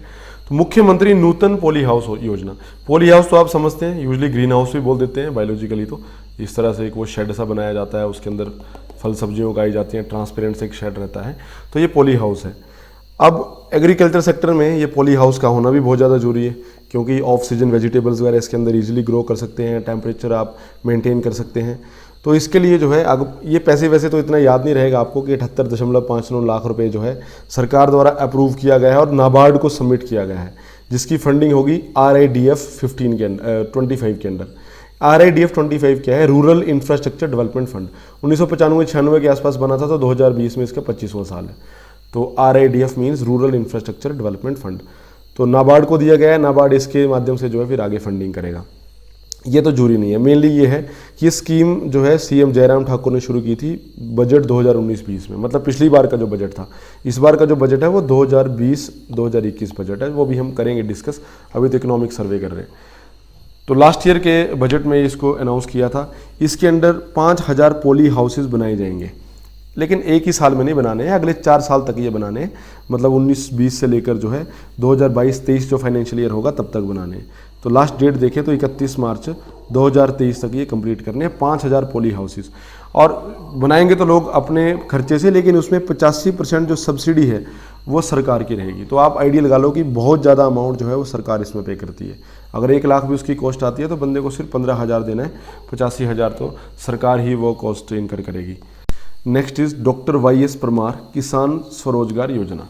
तो ये स्कीम चल रही है ऑलरेडी पहले से ही, और इसमें भी पॉली हाउसेस की बात थी, लेकिन 4700 पॉली हाउसेस थे, लेकिन अब तो वो 5000 उसमें बोल दिए, तो ये यहाँ वाला जरूरी नहीं है। साथ में 2150 drip sprinkler irrigation unit. Drip sprinkler क्या होता है? जो माइक्रो इरिगेशन होती है, ये उसका टूल रहता है। जैसे पौधे के छोटी छोटी ट्यूब्स होंगी और प्लांट की जड़ के पास वो जाएंगी और एक एक बूंद बूंद उससे पानी गिरता रहेगा। तो ड्रिप स्प्रिंकलर वो इरिगेशन सिस्टम रहता है जिससे पानी जो है एफिशिएंटली यूज़ होता है। अगर एक एक ड्रॉप जाएगी तो हमेशा वहाँ पे नमी बनी रहेगी और ये पानी भी उसमें कम खर्च होता है। इसके लिए भी जो है 85% जो सब्सिडी सरकार मुहैया करवाती है। पॉली हाउसेज हो गए, चाहिए ड्रिप स्प्रिंकलर यूनिट हो गए। देन इसके अलावा अगर चाहे एक इंडिविजुअल फार्मर है, चाहे ग्रुप ऑफ फार्मर है, उन्हें किसी और माध्यम से पानी का सक्शन करना है, चाहे वो पंपिंग लगा रहे हैं या जैसे टूल पंप वगैरह लगा रहे हैं, कोई भी वो इस तरह का मीडियम यूज़ कर रहे हैं, उसमें भी 50% जो सब्सिडी होगी वो सरकार प्रोवाइड करेगी। तो ये हुआ डॉक्टर YS परमार किसान स्वरोजगार योजना। नेक्स्ट है RKVY, ये काफ़ी इंपॉर्टेंट है, राष्ट्रीय कृषि विकास योजना, क्योंकि इसमें लगभग सब कुछ ही कवर हो जाता है। अब तो इसका नाम चेंज करके राष्ट्रीय कृषि विकास योजना जो है, ये रफ्तार इसको बोला है, और रफ्तार की फुल फॉर्म है remunerative approaches for agriculture and allied sector rejuvenation for the remaining period of 14 finance commission. ये तो नहीं, लेकिन फुल फॉर्म तो इसकी यहाँ तक है। तो अब इसका नाम RKVY रफ्तार हो गया है। ये 2007 में शुरू की गई थी और एक अम्ब्रेला स्कीम है। अम्ब्रेला स्कीम जिसके अंडर छोटी छोटी सारी स्कीम्स कवर हो जाती हैं। तो इसके अंडर सारा ही सेक्टर कवर हो जाएगा, चाहे वो एग्रीकल्चर सेक्टर है, ये अलाइड एक्टिविटी में तो सब कुछ आ गया उसमें, चाहे हॉर्टिकल्चर है, फिश कीपिंग है, डेयरी है, तो सब कुछ उसमें आ जाता है। अब पहले तो इसमें 100% 100% जो असिस्टेंस था वो सेंट्रल गवर्नमेंट द्वारा आता था, लेकिन अब ये स्कीम चेंज कर दी है 2015-16 से। बाकी स्टेट्स के लिए तो 60 और 40 का रेशियो है कि जो भी खर्चा होगा 60% केंद्रीय सरकार, 40% स्टेट गवर्नमेंट। लेकिन हिमाचल प्रदेश के लिए, जो एक हिमालयन स्टेट है, हिमाचल, जम्मू कश्मीर और उत्तराखंड, साथ में जो नॉर्थ ईस्टर्न स्टेट्स हैं 8, उनके लिए जो फंडिंग पैटर्न है वो 90:10 है। तो स्टेट को सिर्फ 10% देना है और जो सेंटर है उनको 90% देना है। अब एक डिटेल्ड है, अब इसमें इतना जरूरी नहीं है, प्री में ऐसा कोई क्वेश्चन नहीं बनेगा। कभी आपका प्री अगर इनकेस क्लियर होता है और आप मेंस लिखने जाते हैं तो थोड़ी सी नज़र आपने दे लेनी है, हो सकता है एग्जाम में आ जाए सीधा सीधा कि राष्ट्रीय कृषि विकास योजना क्या है। तो इतना तो आपको याद ही रहेगा, लेकिन मेन ऑब्जेक्टिव इसके पता होने चाहिए क्या है। तो अभी वो जरूरी नहीं है, तो समय को ध्यान में रखते हुए मैं उतना डिटेल में भी एक्सप्लेन नहीं कर पाऊँगा, लेकिन थोड़ा थोड़ा आपने इस जब PDF में नज़र मारेंगे तो उसको एक आइडिया आपने ले लेना है इसका। देन नेक्स्ट जो इम्पोर्टेंट स्कीम है उसकी अगर बात करें तो वो national mission on sustainable agriculture. ये कहाँ, ये किस एरिया में है? मेनली जो रेन फेड एरियाज़ हैं, बारिश से जो जहाँ मेनली खेती होती है, रेन फेड एरियाज़ के लिए ये national mission on sustainable agriculture है। और मेन डिलीवरेबल्स क्या हैं इस मिशन के? रेन फेड एग्रीकल्चर को प्रमोट करना है, नेचुरल रिसोर्स मैनेजमेंट को प्रमोट करना है, वाटर यूज़ एफिशिएंसी होगी, सॉइल हेल्थ को इम्प्रूव करना है, एंड सो ऑन। अब कितने पैसे वगैरह सेंक्शन किए गए हैं ये याद रखने की ज़रूरत नहीं है। नेक्स्ट आता है नेशनल फूड सिक्योरिटी मिशन। पहली बात तो किसके लिए है ये? राइस, व्हीट और पल्सेस के लिए। आपको हो सकता है ऑप्शन में दे दें कि which of the following is not covered under NFSM। ABCD option होंगे, rice, wheat, pulses and fruits. तो फ्रूट्स एलिमिनेट कर देने हैं। तो नेशनल फूड सिक्योरिटी मिशन में राइस, व्हीट और पल्सेस ये 3 ही आते हैं। ये राबी सीजन 2012 से इसको इंट्रोड्यूस किया गया था और इसके 2 मेजर कंपोनेंट है, एक national food security mission NFSM rice और दूसरा NFSM व्हीट। ये NFSM राइस जो है ये 3 डिस्ट्रिक्ट में ऑपरेशन में है। अब ये डिस्ट्रिक्ट्स पढ़ने की जरूरत नहीं कि कौन सी डिस्ट्रिक्ट है। और NFSM व्हीट जो है ये, सॉरी, NFSM राइस ये 3 में है और NFSM व्हीट जो है ये 9 डिस्ट्रिक्ट में है। और इसमें पूरी जो असिस्टेंस है 100% जो असिस्टेंस है ये सेंट्रल गवर्नमेंट द्वारा प्रोवाइड की जाती है नेशनल फूड सिक्योरिटी मिशन में। मिशन का एम क्या है कि राइस और व्हीट की प्रोडक्टिविटी को बढ़ाना है। अब चाहे आप एरिया में बढ़ावा करो, एरिया एक्सपेंशन करो, या प्रोडक्टिविटी को बढ़ा दो। कैसे बढ़ा सकते हैं? सॉइल फर्टिलिटी उसकी बढ़ा के, ठीक है, जिससे एम्प्लॉयमेंट अपॉर्चुनिटीज़ भी वहाँ पे क्रिएट होंगी उस वाले एरिया में। तो ये हुआ national food security mission. Next आता है प्रधानमंत्री कृषि सिंचाई योजना। तो कृषि सिंचाई योजना मतलब कि इरिगेशन से संबंधित है, और इरिगेशन अच्छी होगी तो एग्रीकल्चर प्रोडक्टिविटी भी अच्छी होगी। इसके लिए mainly micro irrigation projects, micro irrigation आपको बताया अभी भी, ड्रिप स्प्रिंकलर वगैरह सिस्टम जो होता है माइक्रो में आता है, और जो मैक्रो इरिगेशन होता है उसमें फ्लड इरिगेशन। जैसे पंजाब में होता है कि किसान रात को जाके ट्यूबवेल वहाँ छोड़ आता है और सुबह 4 बजे जाके बंद कर देता है, पूरी रात खेतों में पानी चलेगा, इसको फ्लड इरिगेशन बोलते हैं। ये बहुत नुकसानदायक होता है, इससे उस सरफेस भी सलाइन हो जाती है कुछ टाइम के बाद, और वाटर जो टेबल है नीचे वो भी कम होता है, क्योंकि आप इतना पानी यूज़ करेंगे और आधा पानी तो बहने के बाद फिर वो नदियों में चला जाता है। लेकिन इसकी जगह अगर स्प्रिंकलर सिस्टम या ड्रिप इरिगेशन करें, जो माइक्रो इरिगेशन सिस्टम है, तो काफ़ी बेनिफिशियल है। ये लास्ट टू लास्ट ईयर भी क्वेश्चन आ चुका है माइक्रो इरिगेशन के ऊपर एग्जाम में। तो मेनली हर खेत को पानी, यहाँ पे टैगलाइन बनी थी, और end to end irrigation solution जो है ये मेन की फोकस होगा इस स्कीम का। माइक्रो इरिगेशन को ज़्यादा बढ़ावा देना है। ये हुआ प्रधानमंत्री कृषि सिंचाई योजना में। ये प्रिसीजन इरिगेशन है, बिल्कुल प्लांट के पौधे की जड़ तक जाके जो है वहाँ पे पाइप को पानी फेंकेगी, एक एक बूंद फेंकेगी। वाटर सेविंग टेक्नोलॉजीज़ वगैरह को यूज़ करना। अब कितना फंड दिया गया है ये इतना जरूरी नहीं है। नेक्स्ट है efficient irrigation through micro irrigation. Same ही है, यहाँ पे पर्टिकुलरली केंद्र की स्कीम है कृषि सिंचाई योजना, और यहाँ पे जो है ये efficient irrigation through micro irrigation scheme ही इसका नाम है। अब ये 2015-16 में शुरू की गई थी, उसमें बोला था कि 4 साल का इसका टेन्योर होगा, तो 2018-19 में ही ख़त्म हो जानी थी, लेकिन बाद में फिर इसको बढ़ाया गया है। इस स्कीम के अंडर क्या है कि 8500 जो हेक्टेयर एरिया है ये ड्रिप और स्प्रिंकलर इरिगेशन के अंडर लाया जाएगा, जो ये माइक्रो इरिगेशन है, और जिससे लगभग 14,000 फार्मर बेनिफिट होंगे। और इसमें जो ये स्प्रिंकलर वगैरह, क्योंकि महंगी है, ये पूरी मशीनरी महंगी आती है, तो लगभग 80% की सब्सिडी जो है इंस्टॉलेशन कॉस्ट वो सरकार यहाँ प्रोवाइड करेगी। और कितना फंड उसके लिए सैंक्शन किया गया है वो सब यहाँ पे मेंशन है।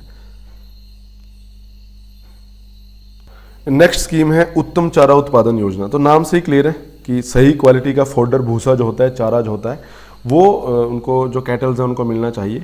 तो इस स्कीम का जो एम है, पहली बात तो फोडर प्रोडक्शन को, जो भूसा होता है उसके प्रोडक्शन को स्टेट में इंक्रीज़ करना है। और इस स्कीम को स्टेट गवर्नमेंट ने जो लॉन्च किया है, मेनली स्टेट गवर्नमेंट की स्कीम है, और इसका मकसद है कि 25,000 हेक्टेयर एरिया फोडर प्रोडक्शन के अंडर लाना है, जिसके लिए अच्छे सही प्रकार का सीड अवेलेबल होना जरूरी है। सीड्स है, या कई जगह सीड ना लगा के कटिंग्स लगाई जाती हैं, ठीक है। तो इस तरह अच्छी सीड्स और अच्छे जो सैपलिंग्स वगैरह हैं, अच्छी कटिंग्स हैं, उसका सप्लाई करना बहुत ज़्यादा जरूरी है। तो सरकार इसके ऊपर ध्यान दे रही है और सब्सिडाइज रेट में सप्लाई किया जाएगा। इसके अलावा जो शेफ कटर्स होते हैं, ताकि घास की बर्बादी ना हो, जैसे जब हरा घास लाया जाएगा तो पहले एक इस तरह की मशीन सी रहती है जिसमें बिल्कुल उसको क्रश किया जाता है, वो शेफ कटर्स हैं।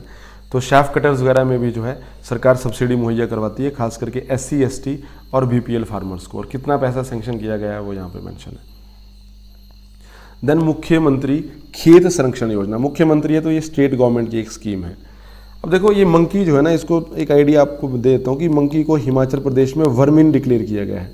वर्मिन जो फसलों के लिए नुकसानदायक है, और मतलब हिमाचल में मंकी को मारना भी ऑफेंस नहीं है, इसको वर्मिन डिक्लेयर किया गया है। तो ज़्यादा तो बंदरों से ही खतरा रहता है, क्योंकि कूद फांद के वो आ जाते हैं, बाकी और जानवर भी आ सकते हैं। लेकिन और जानवर तो नॉर्मल सी फेंसिंग आप कर देंगे, बांस का एक बाड़ा भी लगा देंगे तब भी रुक जाएंगे, लेकिन मंकी उससे नहीं रुकेगा। तो मेनली जो है हर साल क्रॉप्स को बहुत ज़्यादा नुकसान होता था, खास करके जहाँ फ्रूट कल्टीवेशन ज़्यादा है वहाँ पे तो ज़्यादा नुकसान होता था। तो ये मुख्यमंत्री खेत संरक्षण योजना शुरू की गई है। इस स्कीम के अंडर 80% सब्सिडी दी जाएगी सोलर फेंसिंग के लिए। सिंपली क्या है कि जैसे ही मान लो ये किसी का बगीचा है तो बाहर से फेंसिंग की जाएगी, और उन फेंसिंग में जो है जो भी ये लोहे की तारें होंगी, इनमें करंट दिया जाएगा, और वो करंट जो होगा वो सोलर पैनल से जो बिजली जनरेट होगी उसका वो करंट होगा। तो इतना ज़्यादा करंट नहीं होगा कि जानवर की मौत हो जाएगी उससे, लेकिन एक अच्छा सा झटका लगेगा ताकि वो जानवर जो है दूसरी बार उस तरफ नहीं आएगा, तो वहाँ से वो गेट रेड हो जाएगा।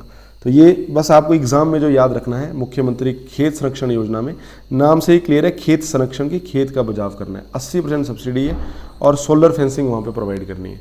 ऊपर एक खंबे में सोलर पैनल लगा होगा तो बिजली जनरेट होगी, और उसमें करंट जो है वो उसमें करंट रहेगा, जिससे जानवर की मौत तो नहीं होगी लेकिन वो रिपेल होगा उससे।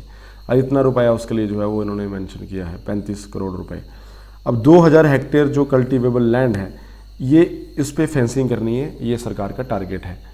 नेक्स्ट है मुख्यमंत्री किसान एवं खेतीहर मजदूर जीवन सुरक्षा योजना। तो सिर्फ आप लास्ट लाइन पढ़ लो, जीवन सुरक्षा योजना।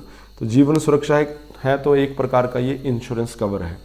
ये 2015-16 में शुरू किया गया था, क्योंकि अब जो एग्रीकल्चर वगैरह है ये सब टेक्निकल तरीके से होती है, ज़्यादा इक्विपमेंट वगैरह भी यूज़ किए जाते हैं, मशीनें भी यूज़ की जाती हैं।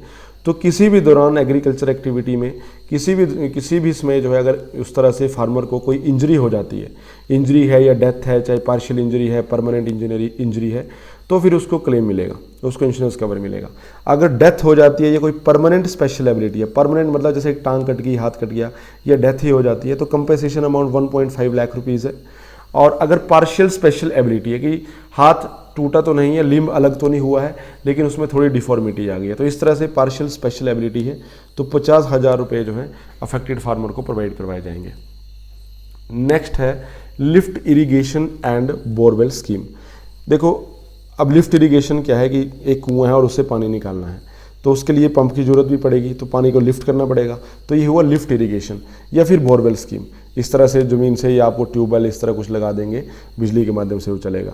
तो इस केस में भी जो है सरकार सब्सिडी प्रोवाइड करती है। तो सरकार ने डिसाइड किया है कि वो 50% सब्सिडी प्रोवाइड करेगी लिफ्ट इरिगेशन स्कीम के लिए और बोरवेल वगैरह को इंस्टॉल करने के लिए। अब चाहे वो अकेला किसान है, चाहे वो 3-4 किसान मिलके कर रहे हैं, 50% की सब्सिडी उनको प्रोवाइड की जाएगी। और अगर इसमें नेक्स्ट जो पॉइंट है, under this scheme financial assistance is available for construction of low and medium lift irrigation system, shallow wells, shallow bore wells, water storage tanks of different capacities, pumping machineries and water conveyance pipes to individual farmer or a group of farmer। ये सब चीज़ें इसमें provide हो सकती हैं। अब ऐसा नहीं कि आप काफ़ी हैवी इरिगेशन सिस्टम ले आए, जो लोअर मीडियम कैटेगरी में आता है वो इसमें आएगा। और शैलो वेल्स, ये नहीं कि वेल बहुत ज़्यादा गहरा है, शैलो वेल हो गए, शैलो बोर वेल हो गए, या बड़े कोई पानी का स्टोरेज टैंक बनाना है, कुछ भी ऐसा करना है तो उसमें 50% सरकार सब्सिडी देगी। चाहे आप अकेले कर रहे हैं, चाहे मिलजुल के सारे कर रहे हैं, तो दोनों केसेस में जो सब्सिडी है वो 50% ही रहेगी। नेक्स्ट है सौर सिंचाई योजना। देखो नाम से ही क्लियर है, सिंचाई मतलब इरिगेशन होना है, सौर जब वर्ड यूज़ हो गया तो सोलर एनर्जी यूज़ करके, सूर्य की ऊर्जा को यूज़ करके, मतलब वो सोलर पैनल लगाया जाएगा, बिजली बनेगी और उससे पंपिंग होगी। तो इसमें इन पैनल वगैरह को लगाने में जो खर्चा आएगा उसका 90% जो असिस्टेंस है ये सरकार देगी। और किसको देगी? सभी को नहीं, जो स्मॉल और मार्जिनल फार्मर्स हैं, वो आपको बताया था कि कितने हेक्टेयर तक जो लैंड है उससे कम ही आएंगे। तो स्मॉल और मार्जिनल फार्मर्स को 90% तक की ये असिस्टेंस दी जाएगी सोलर पंपिंग मशीनरी इंस्टॉल करने के लिए। ये पंप होगा लेकिन सोलर से वो चार्ज होगा, फिर वो चलेगा। अब चाहे ये मतलब मेनली जो है ये इंडिविजुअल बेसिस पे दिया जाता है, क्योंकि स्मॉल और मार्जिनल फार्मर है तो कम ही लैंड होल्डिंग है, दूर दूर भी खेत हो सकते हैं, तो इंडिविजुअल बेसिस पे वो दिया जाता है। नेक्स्ट जो है ये हुआ 90%। स्मॉल एंड मार्जिनल फार्मर की बात करें तो 90% दिया जाता है। अब मीडियम और बिग फार्मर की अगर बात करें तो उनको जो सब्सिडी थोड़ी कम कर दी है। इस केस में इनकी लैंड होल्डिंग कम है तो इनको 90% असिस्टेंस है, इनको 80% कर दी है और इंडिविजुअल बेसिस पे। लेकिन ये पॉइंट को बहुत जरूरी है, अगर 5 या 5 से ज़्यादा किसान तैयार हो जाते हैं कि हम सबके खेत पास पास हैं और एक पंप हम यूज़ कर लेंगे सारे मिलके, तो 100% असिस्टेंस पूरा का पूरा जो इक्विपमेंट है सरकार मुफ्ती प्रोवाइड कर देगी। तो इस स्कीम के माध्यम से जो सरकार का जो एम है 5,850 इतने एग्रीकल्चर सोलर पंपिंग सेट जो हैं वो अवेलेबल करवाए जाएंगे फार्मर्स को, और 200 करोड़ का ये पूरा प्लान है अगले 5 सालों में पूरा करना है। इस साल के लिए 30 करोड़ रुपए रखे गए हैं। नेक्स्ट है जल से कृषि को बल। अब जल से कृषि को बल योजना में क्या है, जैसे पानी स्पीड में आता है और उससे जो सॉइल इरोजन भी होता है, कई समस्याएं भी आती हैं, तो चेक डैम्स वगैरह बनाए जाएंगे। चेक डैम्स हो गए या तालाब हो गए, ये बनाए जाएंगे और उसमें बारिश के दिनों में पानी इकट्ठा हो जाएगा और बाद में जो है इसी पानी को इरिगेशन पर्पस के लिए यूज़ कर सकते हैं। और क्या करना होगा, छोटे छोटे लिफ्टिंग जो स्कीम्स हैं ये आपको फ्लो इरिगेशन ये सब शुरू करके, चाहे उससे नहर निकाल दो या टूल पंप लगा लो, तब आप उस पानी को यूज़ कर सकते हैं। और इस केस में ये जल से कृषि को बल जो है ये इंडिविजुअल बेसिस पे नहीं है, ये कम्युनिटी बेस है, क्योंकि जब एक तालाब या चेक डैम बनेगा तो किसी एक बंदे का फ़ायदा नहीं होगा, उस तालाब से सबका फ़ायदा होगा। तो ये कम्युनिटी बेस्ड है, तो यहाँ पे 100% असिस्टेंस है। ऊपर जो हम कर रहे थे सिर्फ ये वाला एक कम्युनिटी बेस्ड था जिसमें 5 लोग इकट्ठे कर रहे थे तो फ्री हो गया था, नहीं तो जहाँ इंडिविजुअल बेसिस पे था तो 80% सब्सिडी थी मीडियम और बिग फार्मर के लिए, और जहाँ भी ऊपर भी इंडिविजुअल में था, लेकिन ये स्मॉल और मार्जिनल के लिए था, तो यहाँ पे 90% सब्सिडी थी। तो ये कुछ जो इंपॉर्टेंट स्कीम्स है वो हमने यहाँ पे इसमें इसको समझा। Next is horticulture. हॉर्टिकल्चर आप जानते हैं कि वेजिटेबल्स और फ्रूट वगैरह के जो कल्टीवेशन है वो हॉर्टिकल्चर सेक्टर में आता है। और हिमाचल में पहले ही मैंने आपको बताया कि अलग अलग जोन्स हैं, एल्टीट्यूडनल डिफरेंसेस हैं, कहीं भी लो हिल्स हैं, मिड हिल्स हैं, हाई हिल्स हैं, और उसके आगे कोल्ड डेजर्ट वाला एरिया है। तो एग्रो क्लाइमेटिकली भी 4 हिस्से में डिवाइडेड है, और फर्टाइल सॉइल यहाँ पे है, पेरिनियल रिवर्स हैं, बारिश भी अच्छी खासी होती है। तो बहुत सारे फैक्टर हैं कि यहाँ पे टेम्परेट से सब ट्रॉपिकल फ्रूट जो हैं वो ग्रो किए जाते हैं, डाइवर्सिटी भी बहुत ज़्यादा है। और फ्रूट एग्री और वेजिटेबल के साथ साथ जो है एंसिलरी हॉर्टिकल्चर प्रोड्यूस, जैसे फ्लावर्स हैं, मशरूम्स हैं, हनी, हॉप्स, इन सब की कल्टीवेशन भी की जाती है। और पिछले कई सालों में जो है, कई दशकों में एग्रीकल्चरल पैटर्न भी यहाँ पे चेंज हुआ है। पहले फूड ग्रेन ज़्यादा उगाया जाता था, फ्रूट कम कल्टीवेट किए जाते हैं। अब जो फ्रूट कल्टीवेशन है पिछले कई दशकों में ये ज़्यादा हुई है। जैसे कि अगर 1950-51 की बात करें, सिर्फ 792 हेक्टेयर एरिया में फ्रूट कल्टीवेट किए जाते थे, लेकिन अब देखें तो 2,32,139 हेक्टेयर, ये इतना 2018-19 का ये डेटा है। तो दिन रात का अंतर है, उसमें सिर्फ 792 हेक्टेयर, और अभी तो लाखों में बात हो रही है। देन 2000 जो लास्ट टू लास्ट था 2018-19 वाला, उसमें 4.9 लाख टन फ्रूट प्रोडक्शन हुई थी। और इस साल का जो ये जिस साल का इकोनॉमिक सर्वे है 2019-20 का, तो दिसंबर 2019 तक ही 7 लाख टन के आसपास तक जो है ये फ्रूट प्रोड्यूस हो चुके थे। तो आप आइडिया लगा लो कि इस सेक्टर में जो है ये डे बाय डे ग्रोथ ही ज़्यादा हो रही है। और फ्रूट वाइज अगर बात करें तो सबसे इंपॉर्टेंट जो फ्रूट है यहाँ पे वो एप्पल है, क्योंकि अगर टोटल फ्रूट कल्टीवेशन में जितना एरिया है, तो सिर्फ फ्रूट कल्टीवेशन के एरिया की बात करेंगे तो अकेला 49% जो है वो एप्पल ही उस एरिया में कल्टीवेट होता है। और टोटल उसके प्रोडक्शन देखें तो 79% है वो टोटल फ्रूट कल्टीवेशन का। तो आप आइडिया लगा लो, सिर्फ फ्रूट की 49% एरिया में हो रहा है, और प्रोडक्ट जो उसका प्रोड्यूस है वो 79% हो रहा है। खास करके जो अपर बेल्ट है, जो ठंडे इलाके हैं, शिमला है, किन्नौर, कुल्लू मनाली वाले एरियाज़, वहाँ पे एप्पल ज़्यादा कल्टीवेट किए जाते हैं। अब तो लोअर एरिया में हमीरपुर वाली बेल्ट है, वहाँ पे भी छोटी एक वैरायटी आई है, छोटे सेबों की वैरायटी, वो कल्टीवेट कर रहे हैं, लेकिन उनकी मार्केट वैल्यू उतनी ज़्यादा नहीं है जितनी अपर जो रीजन वाले एप्पल्स हैं उनकी जो मार्केट वैल्यू है।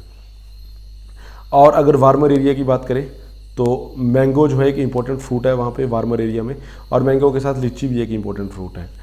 देन हॉर्टिकल्चर डेवलपमेंट स्कीम की बात करें तो ये रूरल एरिया वगैरह में है, वहाँ पे इंफ्रास्ट्रक्चर फैसिलिटीज़ को बनाना, उसको प्रमोट करना, उन सब पे काम करता है। Then submission of agriculture mechanisation, तो नाम से ही क्लियर है, एग्रीकल्चर मैकेनाइजेशन, तो जो मशीनरी है, टूल्स वगैरह हैं, वो मॉडर्नाइज उसको करने की ज़रूरत है, और जो भी कुछ खरीदेंगे सरकार उसमें सब्सिडी प्रोवाइड करेगी। बैक एंडेड सब्सिडी क्या है कि जो भी लोन वगैरह होगा बैंक से, वहाँ पे वो उसमें सब्सिडी प्रोवाइड करेंगे। देन स्टेट एग्रीकल्चर डिपार्टमेंट जो है हिमाचल प्रदेश, स्टेट एग्रीकल्चर डिपार्टमेंट या हिमाचल प्रदेश की, वो नोडल डिपार्टमेंट है इस स्कीम के लिए, सबमिशन ऑफ एग्रीकल्चर मैकेनाइजेशन। तो ऐसा नहीं है कि किसान को पैसे नहीं देंगे, उस केस में क्या होता है कि हो सकता है वो पैसे कहीं और खर्च कर दें, वो बैंक से फिर सब्सिडी लेगा, बैंक से लोन लेगा। जैसे मान लो 10 लाख रुपए का लोन लिया है या 10,000 रुपये का लोन ले लिया है, और जैसे उसने 5,000 वापस कर दिया है तो उसके बाद 5 जो है सरकार वापस कर देगी। इस तरह से बैक एंडेड सब्सिडी वो रहती है। देन मार्केट इंटरवेंशन स्कीम, ये नोडल एजेंसी याद रखनी है आपने, जो बोल्ड में लिखा है, very important. Then marketing intervention scheme, कई बार ऐसा होता है कि फसल या तो ज़्यादा हो गई है या उसके दाम काफ़ी मार्केट में गिर गए हैं, तो उसमें किसानों को अच्छा दाम नहीं मिलता है, तो सरकार वहाँ इंटरवीन कर सकती है और वो डिसाइड करेगी कि इतना दाम उनको मिलेगा। तो 2019-20 में जो प्रोक्योरमेंट प्राइस सरकार ने फिक्स किया था वो 8 रुपये पर केजी के हिसाब से था एप्पल के लिए, इन जनरल बोल रहा हूँ, बाकी उसमें भी कई वैरायटीज़ होती हैं। मैंगो की बात करें तो मैंगो भी कई वैरायटी के हैं, उसमें किसी का 6.5 रुपये था, 500 मीट्रिक टन तक होता है तो ज़्यादा हो, और किसी का 7.5 भी था जो ग्राफ्टेड मैंगो है। तो अलग अलग वैरायटी का अलग अलग वो होता है, ये प्राइस आपको याद करने की जरूरत नहीं है, बस मार्केटिंग इंटरवेंशन स्कीम क्या है ये आइडिया होना चाहिए कि सरकार फिर प्राइसेस वगैरह डिसाइड करेगी। और वार्मर एरिया में मैंगो और लीची आपको बता ही दिया। मिड हिल जोन जो है, मिड हिल जोन में एग्रो क्लाइमेटिक कंडीशन काफ़ी सूटेबल है, बारिश वगैरह ज़्यादा होती है, धर्मशाला, शिमला, पूरी बेल्ट मिड हिल जोन में है। तो यहाँ पे कीवी, ओलिव, पोमेग्रेनेट, पैकन, स्ट्रॉबेरी, ये सब भी जो है मिड हिल जोन में कल्टीवेट किए जाते हैं। तो ये तो हुआ फ्रूट्स के बारे में, फ्रूट एंड वेजिटेबल्स, मेनली तो फ्रूट्स ही हमने समझा। फ्लावर कल्टीवेशन की बात करें तो फ्लावर कल्टीवेशन भी बहुत ज़रूरी है, क्योंकि मार्केट में अच्छा खासा प्राइस भी फ्लावर्स का मिल जाता है। इसके अलावा जो ये हनी बी वगैरह है, तो उनके लिए भी फ्लावर्स की बहुत ज़्यादा ज़रूरत होती है। तो हनी बी इंडस्ट्री जितनी भी है वो बी इंडस्ट्री वहीं चलेगी जहाँ फ्लावर कल्टीवेशन ज़्यादा है। तो इतना एरिया जो था ये इसके अंडर लाया जा चुका है। ये तो जरूरी नहीं है, मेन ये है कि 9 फार्म कोऑपरेटिव सोसाइटीज़, ऐसे एमसीक्यू बन जाएंगे पेपर में। 9 जो है फार्मर कोऑपरेटिव सोसाइटीज़ जो फ्लावर की मार्केटिंग में काम कर रही हैं वो हिमाचल में, और 9 कहाँ पे हैं? शिमला में 3, कांगड़ा में 2, लाहौल स्पीति में 2, सोलन में 1 और चंबा में 1। टोटल 9 फार्मर कोऑपरेटिव सोसाइटी जो है ये फूलों की प्रोडक्शन और उसकी मार्केटिंग के लिए हिमाचल प्रदेश में काम कर रही है। साथ ही अच्छी फ्लावर कल्टीवेशन हो सके, उसमें शोध हो सके, तो 2 टिश्यू कल्चर लेबोरेटरीज भी इस्टेब्लिश की जा चुकी हैं। कहाँ पे? एक माहोबाग में, चाइल में, और दूसरी पालनपुर में। ये under model flower cultivation centres हैं ये, या 2 टिश्यू कल्चर लेबोरेटरी बोल सकते हैं। तो ये भी सेटअप की जा चुकी हैं। स्कीम्स की बात करें तो हिमाचल पुष्प क्रांति योजना, तो नाम से ही क्लियर है, पुष्प क्रांति योजना, फ्लावर सेक्टर को बढ़ावा देना है। साथ में मुख्यमंत्री मधु विकास योजना, दोनों स्टेट की स्कीम्स है। मधु विकास जो हनी है उसको डेवलप करना है, हनी विकास योजना। इसके अलावा एंसिलरी हॉर्टिकल्चर एक्टिविटी की बात करें, एंसिलरी जो सहायक है, इसके अलावा जो फ्रूट्स और फ्लावर्स के अलावा जो बची, उसमें मशरूम और बी कीपिंग, मधुमक्खी पालन और ये मशरूम कल्टीवेशन, ये काफ़ी इंपॉर्टेंट है।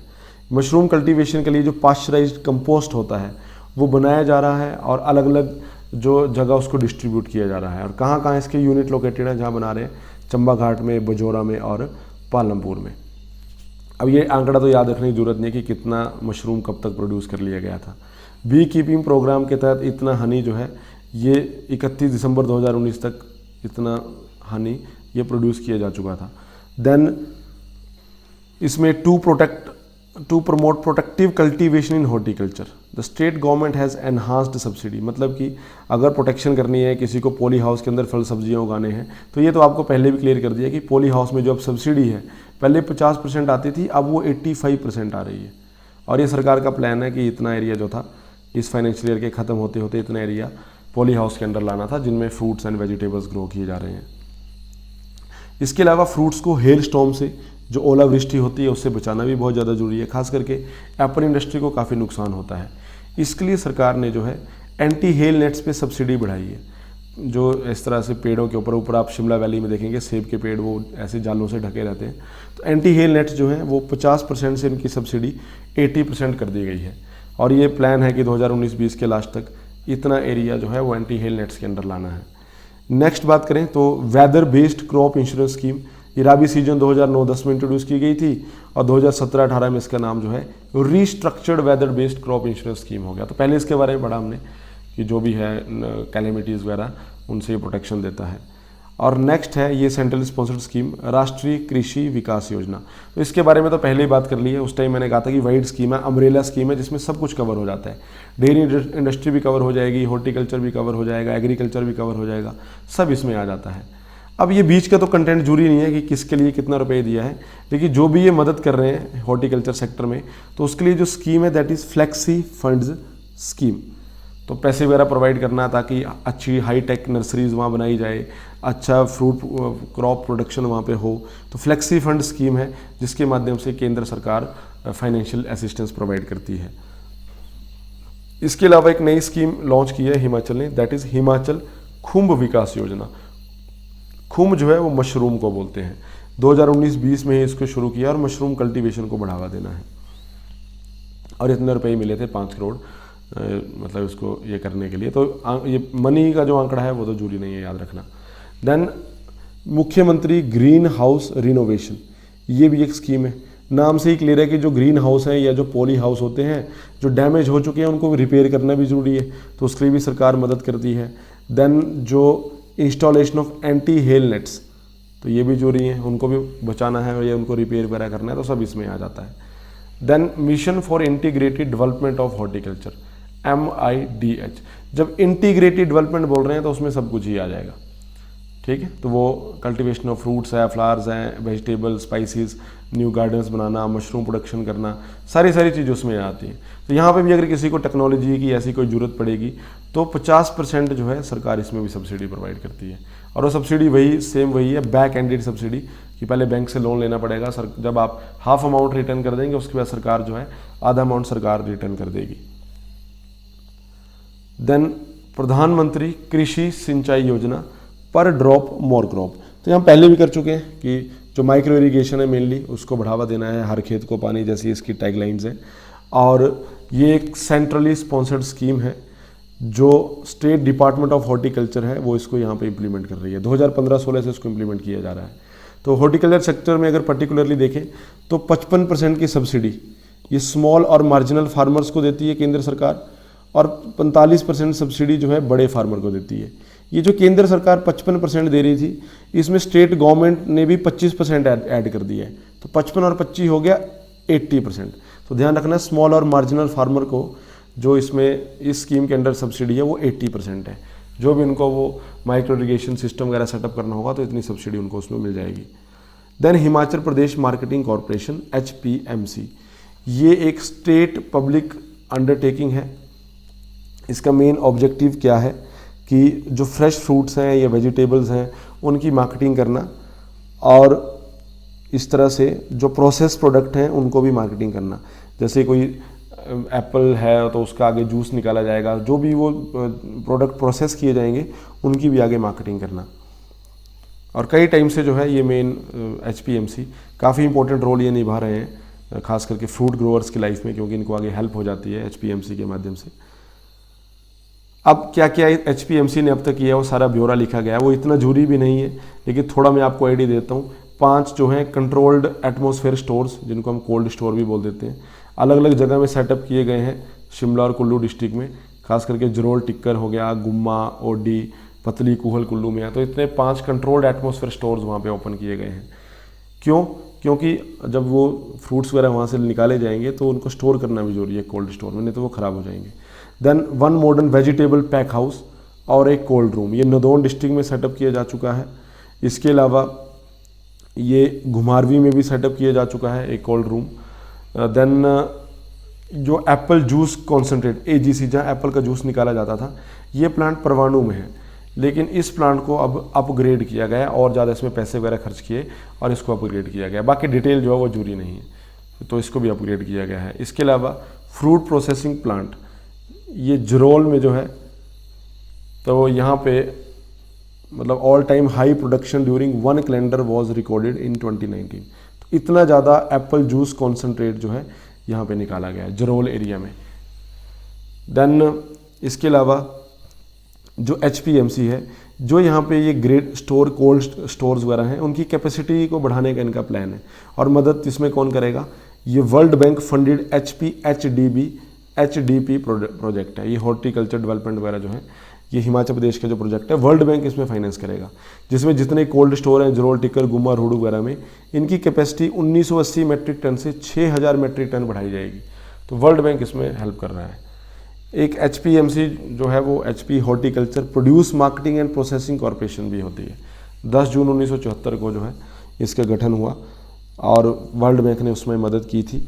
और ये भी मदद करते हैं किसानों की पोस्ट हार्वेस्टिंग फैसिलिटीज़ वगैरह फ्रूट ग्रोअर के लिए, और उनके जो प्रोड्यूस है उसका अच्छा दाम उनको मिले, तो उसमें भी HPMC वगैरह जो है ये मदद करती हैं। तो ये हो गया यहाँ पे हॉर्टिकल्चर के बारे में।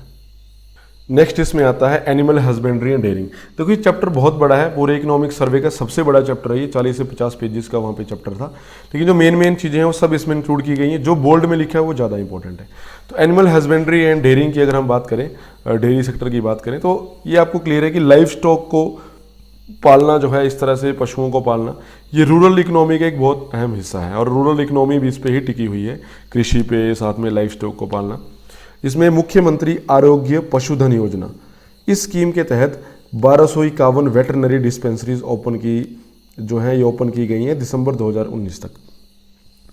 अब अगर शीप की बात करें, अच्छी प्रकार की वूल की बात करें, शीप की बात करें, तो गवर्नमेंट शीप ब्रीडिंग फार्म कहाँ कहाँ पे हैं? ज्योरी है शिमला में, ये ताल है हमीरपुर में, और कड़छम है किन्नौर में।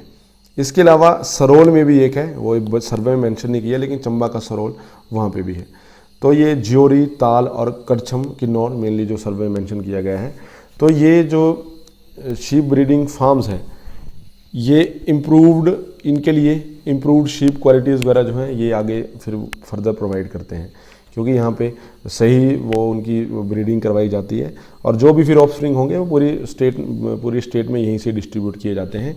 देन वन रैम सेंटर, जो मेल शीप होती है उसको रैम बोलते हैं, तो वन रैम सेंटर जो है नगवाई में है और नगवाई डिस्ट्रिक्ट मंडी में है, ये भी फंक्शन कर रहा है। मेनली कौन से जो रैम्स हैं उनकी ब्रीडिंग होती है, सोवियत मेरिनो है और अमेरिकन रैम्बोइलेट, ये जो सोवियत एरिया का मेरिनो करके शीप है और अमेरिका का रैम्बोइलेट करके। तो इनका जो है इनका साइज़ ज़्यादा बड़ा होता है, वूल भी उनमें ज़्यादा अच्छी क्वालिटी की रहती है, तो इनसे जो है फिर वो क्रॉस ब्रीडिंग करवा के जो भी ऑफस्प्रिंग्स होंगे तो उनको फिर आगे डिस्ट्रीब्यूट किया जाता है। और एंगोरा एक वूल होती है जिसकी सॉक्स वगैरह ऐसी काफ़ी चीज़ें बनती हैं। एंगोरा रैबिट फार्म्स ये कंडवाड़ी में है, कांगड़ा में, और साथ में नगवाई में है, मंडी में। ये सेंटर्स आपने याद रखना है, यहाँ से क्वेश्चन आता है। कंडवाड़ी, कांगड़ा और नगवाई जो है मंडी में, और यहाँ पे इन पे जो रैबिट फार्म्स हैं अच्छी रैबिट ब्रीड तैयार की जाती है और आगे ब्रीडर्स को जो आगे जो है वो सप्लाई की जाती है। और यहाँ पे जो जर्मन एंगोरा रैबिट्स हैं उनकी प्योर ब्रीड यहाँ पे क्रॉस ब्रीड करवाई जाती है साइंटिफिक लाइंस पे। देन डेयरी प्रोडक्शन की अगर बात करें तो डेयरी प्रोडक्शन बहुत ज़्यादा जरूरी है। अच्छी कैटल्स की जरूरत है तो जर्सी एंड हॉल्स्टन। जर्सी तो आपने देखा होगा, यूजुअली आपके गांव में भी 2-4 जर्सी गाय तो होंगी ही। जर्सी एंड हॉल्स्टन ये दो गाय जो हैं काफ़ी पॉपुलर हैं। बुफेलो की बात करें तो मुर्रा बुल, ये एच है यहाँ पे, MURRH, मुर्रा बुल, तो ये मुर्रा भैंस जो है ये काफ़ी पॉपुलराइज है। देन आर्टिफिशियल इंसेमिनेशन, जो आर्टिफिशियल इंसेमिनेशन है वो लेटेस्ट टेक्नोलॉजी, जो डीप फ्रोजन सीमन होता है, तो इन लेटेस्ट टेक्नोलॉजी के माध्यम से ये आर्टिफिशियल इंसेमिनेशन भी की जा रही है। और क्रॉस ब्रीड्स ही ज़्यादा प्रेफर किए जाते हैं। ऐसा नहीं कि जर्सी है तो जर्सी को फिर जर्सी बुल के ही वो इस तरह से इंसेमिनेशन करवाएंगे। क्रॉस ब्रीड ज़्यादा प्रेफर की जाती है, क्योंकि अगर क्रॉस ब्रीड नहीं करेंगे तो लॉन्गर लैक्टेशन, मतलब इस तरह से ज़्यादा टाइम तक वो दूध देना जो है, जैसे ट्रेडिशनली पहले क्या होता था, एक भैंस अब 1 साल दूध देती थी, 1 साल दूध नहीं देती थी, गाय के केस में भी ऐसा होता था। अब जो क्रॉस ब्रीडिंग करवाते हैं तो वो गाय 1 साल दूध देती है, फिर 2 महीने के लिए बंद करती है, फिर से 1 साल दूध दे देगी। तो जो लैक्टेशन पीरियड है, दूध देने का समय है, वो काफ़ी बड़ा हो जाएगा because of the factor such as longer lactation period, काफ़ी लंबे समय तक दूध देती है, एंड शॉर्टर ड्राई पीरियड, बहुत कम टाइम तक वो ड्राई रहती है, एंड हाइयर यील्ड, और दूध की यील्ड जो है वो भी ज़्यादा होगी।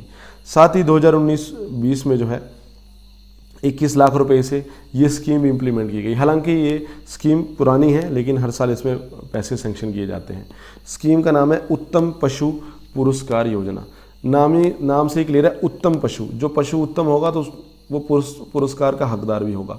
तो कैसे, जो भी कैटल्स या बुफेलो, गाय या भैंस जो भी दिन में 15 किलो से ज़्यादा दूध दे रहे हैं, तो उन किसानों को, मतलब जिनकी कैटल्स आगे इतना दूध दे रही हैं, उन किसानों को 1000 रुपये पर कैटल के हिसाब से वो कैश प्राइज़ मिलेगा, चाहे वो कैटल है या बुफेलो, गाय भैंस में से दोनों में से कोई भी एक है।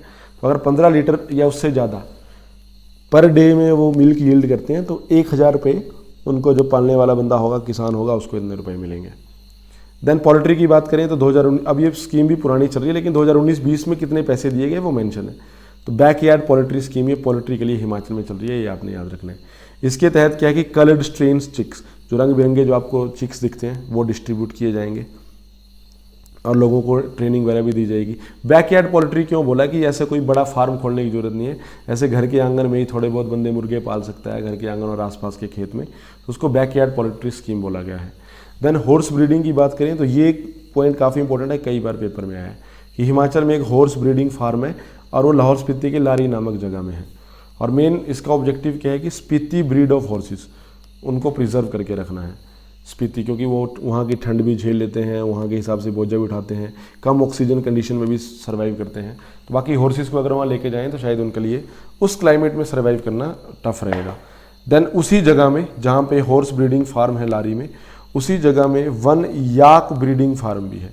उसी हाउसिंग, जो हॉर्स ब्रीडिंग का जो भवन है, उसी में ये वन याक ब्रीडिंग फार्म भी है और इसमें लगभग 62 के आसपास याक्स हैं। नेक्स्ट आता है डेयरी एंटरप्रेन्योरशिप डेवलपमेंट स्कीम, दूध गंगा योजना भी इसको बोलते हैं। तो नाम से क्लियर है कि डेयरी सेक्टर को बूस्टअप करना है, वहाँ पे वो एंटरप्रेन्योरियल स्किल्स वगैरह बढ़ाने की ज़रूरत है। अब इससे जो क्वेश्चन आता है, जो पहले क्वेश्चन आ चुका है कि किस बैंक की जो है इसमें मदद होती है, तो ध्यान रखना है दूध गंगा योजना जो है नाबार्ड बैंक की एक स्कीम है, मेनली नाबार्ड बैंक के साथ मिलकर इसको चलाया जा रहा है और 25 सितंबर 2009 से इसकी शुरुआत हो गई थी। और इसके जो मेन कंपोनेंट है, अब देखो कंपोनेंट आगे याद करने की जरूरत नहीं होती है, ये मेंस के लिए इंपॉर्टेंट रहता है। प्री में सीधा क्वेश्चन आएगा कि दूध गंगा योजना किस स्टेट में चल रही है, तो हिमाचल में चल रही है, किसकी मदद से, नाबार्ड की मदद से, और कब शुरू की गई वो यहाँ मेंशन है। अब क्या क्या होगा इसके अंदर, छोटी छोटी डेयरीज बनाई जाएंगी, और जब छोटी डेयरीज होंगी, छोटी डेयरी मतलब कि 2 से 10 दुधारू जानवर वहाँ पे होंगे, या गाय या भैंस, तो छोटी डेयरीज बनाने के लिए 6 लाख रुपए तक का लोन जो है, अगर 10 जानवर कोई खरीद रहा है तो 6 लाख तक का लोन जो है वो उसको बंदे को मुहैया करवाया जाएगा। और इसके अलावा जो है ये अगर मिल्किंग मशीन वगैरह लेनी है, बड़ी मिल्किंग मशीन लेनी है, तो 20 लाख रुपए तक की मदद हो सकती है। और डेयरी प्रोसेसिंग इक्विपमेंट जिनमें बहुत सारे मिल्क प्रोडक्ट वगैरह आगे बनाए जाएंगे, तो उसमें 13 लाख के आसपास रुपए मिल सकते हैं। तो अलग अलग है, कोल्ड चेन इस तरह का कुछ करना होगा, डेयरी प्रोडक्ट ट्रांसपोर्टेशन वगैरह, तो इतने लाख रुपए की सब्सिडी, 26 लाख की। कोल्ड स्टोरेज बड़ा इस तरह बनाना होगा तो 33 लाख भी मिल सकता है। और डेयरी पार्लर जो आउटलेट होता है, ऐसे बूथ सा रहेगा जहाँ से लोग खरीदेंगे, तो 1 लाख रुपये उसके लिए है। पैटर्न ऑफ असिस्टेंस, किस तरह से वो मदद करेंगे। अब ये जरूरी नहीं है, कभी आप मेंस देने अगर जाएं तो तब आप नज़र मार सकते हैं।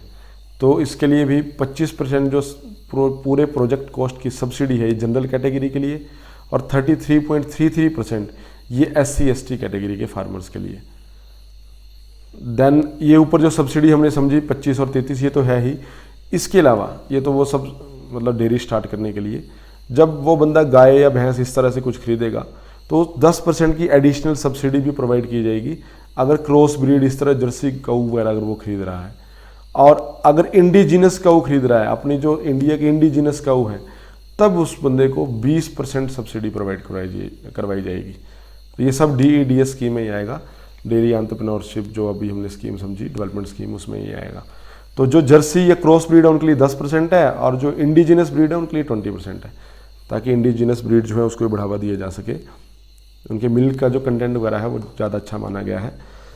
Then national project on bovine breeding, ये तो इतना जरूरी नहीं है, वही पशुओं वगैरह के लिए ये सारा है। तो उसमें 100% जो है सेंट्रल असिस्टेंस रहेगा, केंद्र की तरफ से पूरी मदद रहेगी, ये भी पशुपालन वगैरह उसी को प्रमोट कर रहा है। देन बैकयार्ड पोल्ट्री फार्मिंग, अभी आपको ऊपर बताया बैकयार्ड पोल्ट्री फार्मिंग, तो ये हिमाचल प्रदेश में चल रही है। ये जो बैकयार्ड पोल्ट्री प्रोजेक्ट है, इसके अंडर जो है 3 हफ्ते के लो इनपुट टेक्नोलॉजी, जो इस तरह जो चिक्स तैयार किए जाते हैं, 3 हफ्ते पुराने चिक्स, इतनी उनकी उम्र होगी, वो आगे प्रोवाइड करवाए जाएंगे सस्ते दामों पे। जो पोल्ट्री ब्रीडर वगैरह हैं तो वो आगे सस्ते दामों में प्रोवाइड करवाए जाएंगे। एक 200 चिक स्कीम भी है, इसमें टोटल 540 पोल्ट्री ब्रीडर जो हैं बिलोंगिंग टू BPL फैमिलीज और SC कैटेगरी, उनको प्रोवाइड करने होंगे। और 200 चिक क्यों हैं, क्योंकि 200 दिन ओल्ड ये लिट बर्ड्स होंगे, तो काफ़ी बड़े होंगे, वो उनको प्रोवाइड करवाए जाएंगे। साथ में शुरू में जो उनके लिए फीड आएगी, या उनके फीड मतलब खाने की पीने की जो भी उनकी आइटम्स होगी, उसमें भी जो है 10,000 रुपये की मदद की जाएगी पर बेनिफिशियरी, ताकि शुरू में उस बंदे को दिक्कत ना आए। तो इस तरह पोल्ट्री को भी सरकार बढ़ावा दे रही है। नेक्स्ट है राष्ट्रीय गोकुल मिशन। राष्ट्रीय गोकुल मिशन ध्यान रखना है, जो इंडिजिनस ब्रीड है उसको प्रोटेक्ट करने के लिए, और इंडिजिनस ब्रीड में मेनली साहिवाल हो गई, रेड सिंधी हो गई, तो इन सबको जो है प्रोटेक्ट करने की ज़रूरत है, खास करके एम्ब्रियो ट्रांसफ़र टेक्नोलॉजी के माध्यम से। पालनपुर में सारे जो है काम वगैरह किए जा रहे हैं। 1.95 करोड़ का ये टोटल प्रोजेक्ट है। ये सब जरूरी नहीं है, बस राष्ट्रीय गोकुल मिशन आएगा तो इंडिजिनस ब्रीड को बचाने के लिए, खास करके साहिवाल और रेड सिंधी। देन एक गोकुल ग्राम भी स्टेट में बनाया जाए। गोकुल ग्राम क्या है, इंटीग्रेटेड कैटल डेवलपमेंट सेंटर, इस तरह से जो है कैटल डेवलपमेंट सेंटर बनाया जाएगा। और मुर्रा बुफेलो फार्म भी बनाया जाएगा। सब राष्ट्रीय गोकुल मिशन के अंडर ही ये सारे प्लान्स हैं। Then national livestock mission. Livestock mission वही भेड़ बकरी वगैरह जो है सब प्रोवाइड की जाएगी। तो ये एक सेंट्रल स्पॉन्सर्ड स्कीम है, 2014-15 में इसको शुरू किया गया था। इसमें जो है वही सारे पॉइंट की लाइव स्टॉक में इंप्रूवमेंट होगी, कैपेसिटी बिल्डिंग होगी, लेकिन मेन ये ध्यान रखना है कि मेनली शीप और गोट इन सब के लिए है, कि भेड़ बकरी, उसके अलावा उनका fodder development, risk management, poultry development, सब इसी स्कीम में इंक्लूड किए गए हैं। ये हुआ national livestock mission. Then assistance to state for control of animal disease. तो नाम से ही, इसकी हेडिंग से ही क्लियर है कि स्टेट गवर्नमेंट को मदद दी जाएगी, असिस्टेंस दी जाएगी। क्यों? क्योंकि जो एनिमल डिजीज़ हैं उनसे बचने के लिए। तो नॉर्मल कौन सी डिजीज़ है? कंटेजियस डिजीज़, जो एक से दूसरे में फैलती है। ठीक है। तो इन डिजीजेज के केस में केंद्र सरकार स्टेट गवर्नमेंट को मदद करेगी, स्टेट गवर्नमेंट आगे फिर किसानों की मदद करेगी। अब इसमें मोस्टली तो सारी डिजीज़ के लिए 90% केंद्र की तरफ से आता है और 10% जो शेयर है उस स्टेट की तरफ से आता है। लेकिन कुछ डिजीज़ ऐसी है जहाँ मुफ्त वैक्सीनेशन होगी, जो बहुत ही घातक डिजीज़ है, जैसे फुट एंड माउथ डिजीज़ होगी, हेमरेजिक सेप्टिसीमिया ब्लैक क्वाटे है, ये एंट्रोटॉक्सेमिया होगी, पेस्टेड एस्पेटाइटिस रोमिनेंस होगी, रानीखेत डिजीज़ है, मैरेक्स डिजीज़ है और रैबीज़ है। ठीक है, तो ये जितनी डिजीज़ है इनके लिए तो फ्री वैक्सीनेशन भी प्रोवाइड करवाई जाएगी क्योंकि ये ज़्यादा घातक है। नेक्स्ट शेफर्ड स्कीम गडरिये के लिए जो स्कीम है, तो अच्छी क्वालिटी की भेड़ जो मेल शीप है वो प्रोवाइड करवाए जाएंगे। तो गुड क्वालिटी रैम्स जो हैं, तो अच्छी क्वालिटी की जो शीप आगे प्रोजेनीज प्रोवाइड करवाई जाएंगी, जिनकी क्रॉस ब्रीडिंग हुई है किसके साथ, जो अमेरिकन रैम वॉयलेट बताया था और सोवियत मरीनो या रशियन मरीनो बोल देते हैं, ताकि वूल क्वालिटी वगैरह भी अच्छी रहे। तो इस पर भी काम हो रहा है। और साथ में 60% सब्सिडी भी प्रोवाइड करवाई जाएगी जिसको भी ये रैम प्रोवाइड करवाए जाएंगे शीप ब्रीडर को। जैसे एक बंदा है उसने 100 भेड़ें पाली हुई है, तो उसको लगता है क्रॉस ब्रीड के लिए उसको इनमें से एक वैरायटी चाहिए, दोनों चाहिए, तो उसके लिए 60% सब्सिडी भी उसको प्रोवाइड करवाई जाएगी। नेक्स्ट स्कीम है बीपीएल कृषक बकरी पालन योजना। तो एक तो बीपीएल वर्ड पे फोकस करना है, दूसरा ये बकरी वर्ड पे। तो जो गोट है वो प्रोवाइड करवाई जाएगी, गोट का एक फ्लॉक प्रोवाइड करवाया जाएगा। और वो फ्लॉक कैसे बनाया, उसका कम्बिनेशन कैसे रहेगा, 11 गोट्स होंगी बीटल शिरोही ब्रीड की, 10 फीमेल है और 1 मेल है। 5 गोट्स होंगी जमुनापरी ब्रीड की, 4 फीमेल और 1 मेल। और 3 गोट्स होंगी वाइट हिमालयन ब्रीड की, जिसमें 2 फीमेल और 1 मेल है। तो ये इतनी ब्रीड्स प्रोवाइड करवाई जाएंगी 60% सब्सिडी में। किसको, to landless BPL category farmers to increase their income. तो 60% सब्सिडी बहुत होती है कि इतनी सरकार देगी, बाकी जो रिमेनिंग अमाउंट है वो उस किसान को खुद देना होगा। तो उसके बाद से जो है उसकी इकोनॉमी चलेगी अगर इस तरह से वो बकरी पालन करता है तो। नेक्स्ट है integrated sample survey for estimation of production of major livestock product. तो एक सैंपल सर्वे जो था वो एग्रीकल्चरल स्टैटिस्टिकल रिसर्च इंस्टीट्यूशन ने किया था, दिल्ली में ये इंस्टीट्यूशन है, उन्होंने सर्वे किया था, जिससे एक रिलायबल डेटाबेस आपको पता चलेगा। जब भी सर्वे किया जाएगा तो उससे पूरी डिटेल पता चल जाती है कि कितने लाइफ स्टॉक यहाँ पे हैं, कौन सी डिजीज़ यहाँ पे है, क्या समस्याएं हैं। तो वो एक डेटाबेस रहता है, लाइफ स्टॉक पॉपुलेशन से संबंधित भेड़ बकरी जितने भी है सब उसमें कवर हो जाते हैं। हर साल ये किया जाता है और 1970-78 से इसकी शुरुआत हुई थी। और एम क्या है इसका, to estimate season wise and annual milk egg wool production, कि सीजन में कितना दूध बना, यहाँ पे कितना प्रोडक्शन हुआ, एग कितने हुए, वूल कितनी प्रोड्यूस की गई, ठीक है, डंग प्रोडक्शन कितना था, ये एवरेज पॉपुलेशन यील्ड एस्टिमेट वगैरह कितना था, सब कुछ इसी के माध्यम से। और ये सर्वे होना बहुत जरूरी है क्योंकि इसके माध्यम से ये आगे फिर सरकार स्कीम वगैरह डिसाइड कर पाएगी कि किस सेक्टर में फ़ायदा हो रहा है, कहाँ पे सब्सिडी देने की ज़रूरत है, कहाँ पे ज़रूरत नहीं है। नेक्स्ट है लाइफ स्टॉक सेंसस। ये हर साल नहीं होता है, जो जितने लाइफ स्टॉक है उनकी गिनती होती है हर साल। ये क्वीनियली होता है, मतलब एवरी 5 ईयर ये भारत सरकार के द्वारा लाइफ स्टॉक का सेंसस भी किया जाता है। अब तक ऐसे 20 सेंसस हो चुके हैं। नेक्स्ट बात करते हैं मिल्क बेस्ड इंडस्ट्रीज़ की। देखो मिल्क बेस्ड इंडस्ट्रीज़ में मेनली जो डेयरी एक्टिविटीज़ को हिमाचल में इम्प्लीमेंट कर रहा है वो है milk fed, HP milk fed. Market में आपने देखा भी होगा, हिम नाम का एक दूध आता है, तो वो मिल्क फेड की ही एक ब्रांड है, मतलब मिल्क फेड उसी नाम से आगे ब्रांडिंग करती है। तो HP मिल्क फेड जो है एक इम्प्लीमेंटिंग डेयरी डेवलपमेंट एक्टिविटी जो है वो उसको इम्प्लीमेंट कर रही है, डेयरी डेवलपमेंट एक्टिविटीज़ को हिमाचल प्रदेश में। और अब ये पूरे आंकड़े दे रखे हैं कि 1024 मिल्क प्रोड्यूसर कोऑपरेटिव सोसाइटीज़ भी यहाँ पे हिमाचल में हैं। इन कोऑपरेटिव सोसाइटीज़ में लगभग इतने परिवार डिपेंडेंट हैं, ये 43,250 इतनी टोटल मेंबरशिप है इन सोसाइटीज़ में। और 205 वीमेन डेयरी कोऑपरेटिव्स हैं, मतलब टोटल 1024 कोऑपरेटिव्स में 205 तो वुमेन डेयरी कोऑपरेटिव्स हैं, महिलाएं उसको मेनली ऑपरेट कर रही हैं। इसके अलावा मिल्क फेड जो है 22 मिल्क चिलिंग सेंटर यहाँ पे ऑपरेट कर रही है। कितनी इनकी कैपेसिटी है वो सब लिखा है, वैसा कैपेसिटी से तो क्वेश्चन नहीं आएगा।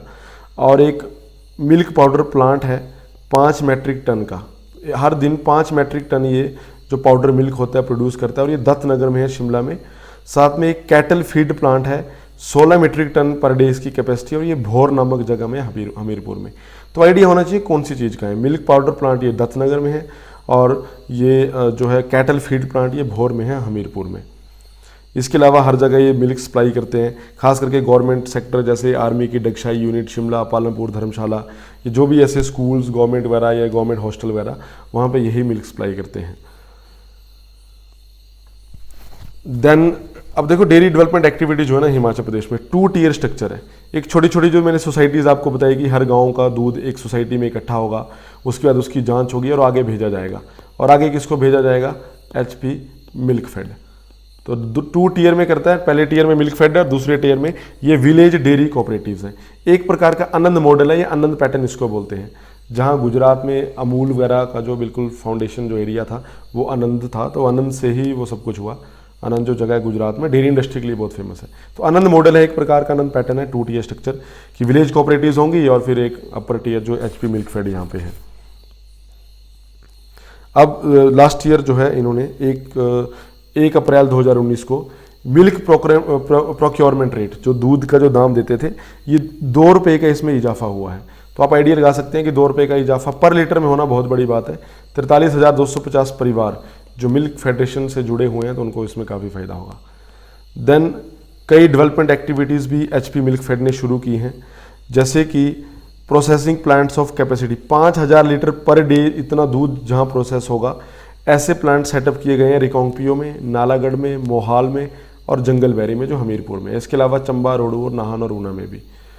इसके ये तो हो गए 5,000 लीटर वाले। 20,000 लीटर पर डे कैपेसिटी वाले प्लांट भी सेटअप किए हैं मंडी और कांगड़ा डिस्ट्रिक्ट में। और HP मिल्क फेड जो है हिम मिल्क प्रोडक्ट के नाम से मार्केटिंग करती है। इसमें मिल्क पाउडर इनका आता है, घी, बटर, दही, पनीर, ये स्वीट एंड फ्लेवर्ड मिल्क, खोआ वगैरह, ये सब हिम के नाम से ही ब्रांडिंग करती है। HP मिल्क फेड ने 40 AMCU मतलब ऑटोमेटिक मिल्क कलेक्शन यूनिट ये भी सेटअप किए हैं जगह जगह, शिमला, मंडी, कुल्लू वगैरह में, ताकि डेयरी इंडस्ट्री को बढ़ावा दिया जा सके। एक सेंट्रल स्पॉन्सर्ड स्कीम है ये भी, NPDT जो है, ये NPDT जो एक सेंट्रल स्पॉन्सर्ड स्कीम है, national programme for dairy development, उसके अंडर ये सब कुछ इन्होंने किया है। Then new innovations of milk fed. Milk fed की जो कुछ नई इनोवेशन है, जैसे मिल्क फेड पंजीरी भी बना रही है। पंजीरी एक मिठाई होती है, तो दीपावली वगैरह में भी ये पंजीरी भेजते हैं। साथ में जो पंजीरी है ये देखो कहाँ बनती है, चक्कर वाला जो इनका डेयरी प्लांट है मिल्क फेड का, वहाँ पे बनती है। और जो वेलफेयर डिपार्टमेंट की ICDS प्रोजेक्ट की जो नीड्स हैं, ICDS प्रोजेक्ट के अंडर ये वेलफेयर डिपार्टमेंट की नीड्स को कैटर करता है। फॉर एग्जांपल जो आपके गांव में आंगनबाड़ी में जो बच्चे होते हैं, ये जो बच्चे अभी छोटे हैं, बिल्कुल 6 साल से कम उनकी उम्र है, उनको या अभी जन्म के कुछ महीने तक उनको एक राशन आंगनबाड़ी से आता है जिसमें उनको दलिया मिलेगा, तो वहाँ पे पंजीरी का पैकेट वगैरह वो भी अक्सर दिया जाता है। देन न्यूट्रीमिक्स के नाम से जो है वो उसकी न्यूट्रीमिक्स के नाम से बेची जाती है, न्यूट्रिएंट्स वगैरह उसमें ऐड किए जाते हैं। और साथ में ये जो भी आंगनबाड़ी में बेकरी बिस्किट वगैरह आते हैं, women and child welfare department के लिए सब आते हैं। इसमें जो इस तरह प्रेग्नेंट या लैक्टेटिंग मदर्स हैं उनको भी न्यूट्रिशन मिलता है और बच्चों को भी न्यूट्रिशन मिलता है। तो प्रैक्टिकली आपने देखा होगा आपके गांव मोहल्ले में जिनके घर में छोटा बच्चा होगा, ये इस तरह से जो एक प्रेग्नेंट लेडी या लैक्टेटिंग मदर होगी तो उनको भी वहाँ से वो राशन वगैरह मिलता है। तो वो सब मिल्क फेड, अगर दूध का कोई प्रोडक्ट है तो मिल्क फेड ही उसको सप्लाई करके भेजता है, मतलब उसको बना के वहाँ पर सप्लाई करता है। दीपावली के टाइम पे 400 क्विंटल के आसपास जो है मिठाई भी मिल्क फेड ने बना के बेची थी, तो इससे भी काफ़ी रेवेन्यू जनरेट किया। और इनके जो अपकमिंग मिल्क प्रोसेसिंग प्लांट हैं मिल्क फेड के, दत्तनगर शिमला में 50,000 लीटर पर डे की कैपेसिटी का प्लांट बन रहा है। बाद में इसको 70,000 लीटर पर डे तक बढ़ाया जाएगा। चक्कर जो मंडी में है, यहाँ पे 50,000 लीटर पर डे की कैपेसिटी का मिल्क प्लांट बनेगा। ये अपकमिंग मॉडल्स हैं। और मिल्क फेड ने एक फोर्टिफाइड मिल्क भी इंट्रोड्यूस किया। फोर्टिफाइड वर्ड का यूज़ कर देते हैं जब किसी भी चीज़ में हम अलग न्यूट्रिएंट डाल देते हैं, उसको फोर्टिफाइड बोल देते हैं। फोर्टिफाइड मिल्क इंट्रोड्यूस किया और उसका नाम है हिमगोरी। और किससे फोर्टिफाई किया है इसको? विटामिन ए और विटामिन डी से, ताकि लोगों में, बच्चों में खास करके विटामिन ए और डी की डेफिशिएंसी ना हो पाए। तो उस मिल्क को जब कोई बंदा पिएगा तो फोर्टिफाइड मिल्क है, उसमें ए और डी विटामिन ऐड की गई है। तो NDDB, national dairy development board और टाटा ट्रस्ट, इनके साथ कोलैबोरेशन करके ये हिमगोरी नामक का जो फोर्टिफाइड मिल्क है वो रिलीज़ किया गया है। तो जस्ट नाम आपको पता होना चाहिए, ज़्यादा डिटेल में जाने की जरूरत नहीं है। Then wool procurement and marketing federation, तो नाम से ही क्लियर है, जो वूल मेनली जो शीप वगैरह बंदे भेड़ जो पालते हैं, भेड़ हो गई या अंगोरा हो गए, तो इन सबको मदद करनी है। और मदद कैसे करनी है? चाहे वो उनसे वो शीप या अंगोरा वूल या शीप की वूल है वो खरीदनी है, या शीप की शीरिंग करनी है, ऊन वगैरह जो उनसे निकालते हैं, और उसकी मार्केटिंग करनी है, या ऑटोमेटिक मशीन्स वगैरह उनको प्रोवाइड करवाई जाए शीप शीरिंग के लिए। तो ये सब जो है ये वूल प्रोक्योरमेंट एंड मार्केटिंग फेडरेशन ये सारा काम देखती है। नेक्स्ट है fishery and aquaculture. Mainly pisciculture हम बोल देते हैं, मछली पालन एंड ऑल सब इसमें आ जाएगा। तो हिमाचल जो है पेरिनियल रिवर का सोर्स है, सारा साल इनमें पानी रहता है, और हिमालयन बेल्ट है तो पानी ठंडा भी रहता है, ऑक्सीजन रिच वाटर है, तो वो काफ़ी फिश जो है उनकी ग्रोथ को ये सपोर्ट करता है, खास करके जो फ्रेश वाटर फिश हैं। और ब्यास, सतलुज, रावी ऐसी नदियाँ भी यहाँ पे हैं मेनली, जो लीनियरली भी फ्लो करती हैं कई एरिया में। तो यहाँ पे important cold water fish fauna जो है वो सर्वाइव करती हैं, जैसे शीजोथोरक्स है, गोल्डन महाशीर है, एक्जोटिक ट्राउट्स हैं, इनको भी सपोर्ट करती है। बाकी इसके अलावा गिड वगैरह ऐसी तो बहुत सारी हैं, लेकिन जो मेन थी वो जो सर्वे में इन्होंने मेंशन की है। देन हिमाचल प्रदेश में जो गोविंद सागर है, अगर पर हेक्टेयर फिश प्रोडक्शन देखें तो सबसे ज़्यादा यहाँ पे होती है पूरी कंट्री की अगर बात करें, और हाईएस्ट सेल प्राइस देखें किसी रिजर्वायर की तो पोंग डैम से सबसे ज़्यादा highest sale price value of fish catch यहाँ पे है। और एक Indo Norwegian rainbow trout farming project, ये रेनबो ट्राउट होती है, बहुत ठंडे पानी में ये सर्वाइव करती है। तो नॉर्वे वालों की मदद से ये प्रोजेक्ट शुरू किया गया था पतलीकूल कुल्लू में, 1980s की बात है, 1985 के आसपास। अब ये प्रोजेक्ट सक्सेस हुआ है, ठीक है। तो ये Indo Norwegian rainbow trout farming project आपने ध्यान रखना है, पतलीकूल कुल्लू में है। ऐसे क्वेश्चन आ जाता है कि ट्राउट के लिए किस कंट्री से एक्सपर्टीज ली गई, दैट इज़ नॉर्वे। तो बहुत सारी जगह में हिमाचल में carp as well as trout seed production farm शुरू किए गए। जैसे किसी को अगर कमर्शियल फार्मिंग करनी है, उसको बहुत सारी छोटी छोटी मछलियाँ चाहिए, तो कहाँ से खरीदेगा? इन फार्म्स में जाके खरीदेगा। जैसे ट्राउट चाहिए या कुछ भी चाहिए तो उनके सीड्स हैं या छोटे छोटे जो सीडलिंग्स हैं, छोटी फिशेज, वो वहाँ से खरीद के आएगा और फिर वो आगे कल्टीवेट करेगा, उनको मतलब वो फ्लरिश करवाएगा। देन जो डिपार्टमेंट ऑफ फिशरीज़ हैं उन्होंने कई स्कीम्स भी इंट्रोड्यूस की हैं फिशरमैन के अपलिफ्टमेंट के लिए, और इंश्योरेंस स्कीम में भी जो फिशरमैन है वो कवर किए जाते हैं। तो 2 लाख जो है वो डेथ के केस में प्रोवाइड होंगे, और 1 लाख जो है वो परमानेंट डिसेबिलिटी के केस में, मतलब 2 लाख जो हैं वो डेथ और परमानेंट डिसेबिलिटी में, और 1 लाख जो है पार्शियल डिसेबिलिटी में। ये इन केस अगर कुछ ऐसा हादसा होता है तो उस जो इंश्योरेंस जिसका करवाया है उस बंदे को इतना फ़ायदा होगा। और अगर छोटा मोटा कोई खर्चा है, जैसे छोटी मोटी चोट है, हॉस्पिटल के खर्चे हैं, तो 10,000 रुपये तो उसमें भी फिर दिया जाता है। इसके अलावा अगर उसके जो क्राफ्ट है, उसकी नाव है, उसको कोई ऐसा नुकसान हो जाता है तो रिस्क फंड स्कीम के तहत उसमें भी 50% जो है सरकार मुआवजा देगी। तो उस बंदे को तो मुआवजा है ही, उसके क्राफ्ट वगैरह को अगर इसकी मशीनरी को कोई प्रॉब्लम आती है तब भी सरकार उसमें मदद करती है। ये ब्लू रिवोल्यूशन जो स्कीम है सरकार की, तो इसमें 1000 हेक्टेयर इतने नए पॉन्ड जो हैं, इतने नए तालाब और 1000 नए ट्रॉट यूनिट्स, ये 2022 तक हिमाचल प्रदेश में सेट करने हैं। और जो सेंट्रल सेक्टर स्कीम है ये ब्लू रिवोल्यूशन जो है, इसमें जो शेयरिंग रहती है 90 और 10 रहती है। केंद्र सरकार का फाइनेंस इसमें 90% आएगा, और स्टेट का जो फाइनेंशियल असिस्टेंस रहेगा वो 10% रहेगा। अब इसमें डिटेल भी लिखी गई है कि ब्लू रिवोल्यूशन स्कीम 2019-20 में क्या क्या है। तो ये सब इतना जरूरी नहीं है कि 6 ट्राउट फीड मिल जो है वो प्राइवेट सेक्टर में ओपन किए जाएंगे, 6 ट्राउट हैचरीज ओपन की जाएंगी, 120 ट्राउट फार्मिंग यूनिट स्टेट में ओपन किए जाएंगे, मत्स्य मुद्रा स्कीम है प्राइवेट सेक्टर के लिए, trout KGs cold dam reservoir में सेट किए जाएंगे गवर्नमेंट सेक्टर में, 3 रिटेल आउटलेट भी ओपन किए जाएंगे। तो बहुत ही रेयर केसेस होगा कि कभी यहाँ से क्वेश्चन बनेगा, ठीक है। तो फिर आप कितना ही ज़्यादा याद कर लेंगे, तो जो मेन पॉइंट है वो आपने देखने हैं। देन फॉरेस्ट की अगर बात करें तो यहाँ से यूजुअली क्वेश्चन आते हैं। हिमाचल प्रदेश में अगर फॉरेस्ट की बात करें तो जो फॉरेस्ट कवर है यहाँ पे टोटल, जो मतलब इस तरह से जो एरिया है ये 37,947 स्क्वायर किलोमीटर, जो कि हिमाचल का 68.16% बनेगा टोटल ज्योग्राफिकल एरिया का। तो ये फॉरेस्ट है। अब मैं फॉरेस्ट बोल रहा हूँ, मैं ये नहीं बोल रहा हूँ कि वो पेड़ पौधे हैं, ये फॉरेस्ट है, मतलब जो फॉरेस्ट की टेरिटरी है उसके अंदर ये सब आता है। 37,947 स्क्वायर किलोमीटर या परसेंटेज में देखें तो 68.16% पूरे टोटल ज्योग्राफिकल एरिया का, तो 50% से ज़्यादा जो है ये फॉरेस्ट में आता है। और इसमें इस एरिया में अगर टोटल ओवरऑल देखें तो 28.60 ये जो है 28.60% टोटल ज्योग्राफिकल एरिया जो है ये फॉरेस्ट कवर को सपोर्ट करता है। फॉरेस्ट कवर क्या है? ऐसा कोई भी एरिया, 1 हेक्टेयर से ज़्यादा कोई भी एरिया जिसमें ट्री कैनोपी, जो पेड़ों के जो पेड़ों की जो कैनोपी रहेगी, पेड़ जो ऊपर ढक देंगे सब कुछ, तो ये 10% से ज़्यादा होगी तो उसको फॉरेस्ट कवर बोलते हैं। तो ये फॉरेस्ट एरिया अलग है, फॉरेस्ट कवर अलग है। फॉरेस्ट एरिया जो है 68.16% है और फॉरेस्ट कवर जो है ये 28.60 है। अगर नेशनल सिनेरियो की बात करें तो हिमाचल में तो देखो 68.16 फॉरेस्ट एरिया है, काफ़ी ज़्यादा है। नेशनल सिनेरियो में देखें तो इंडिया का टारगेट है 33% अचीव करना।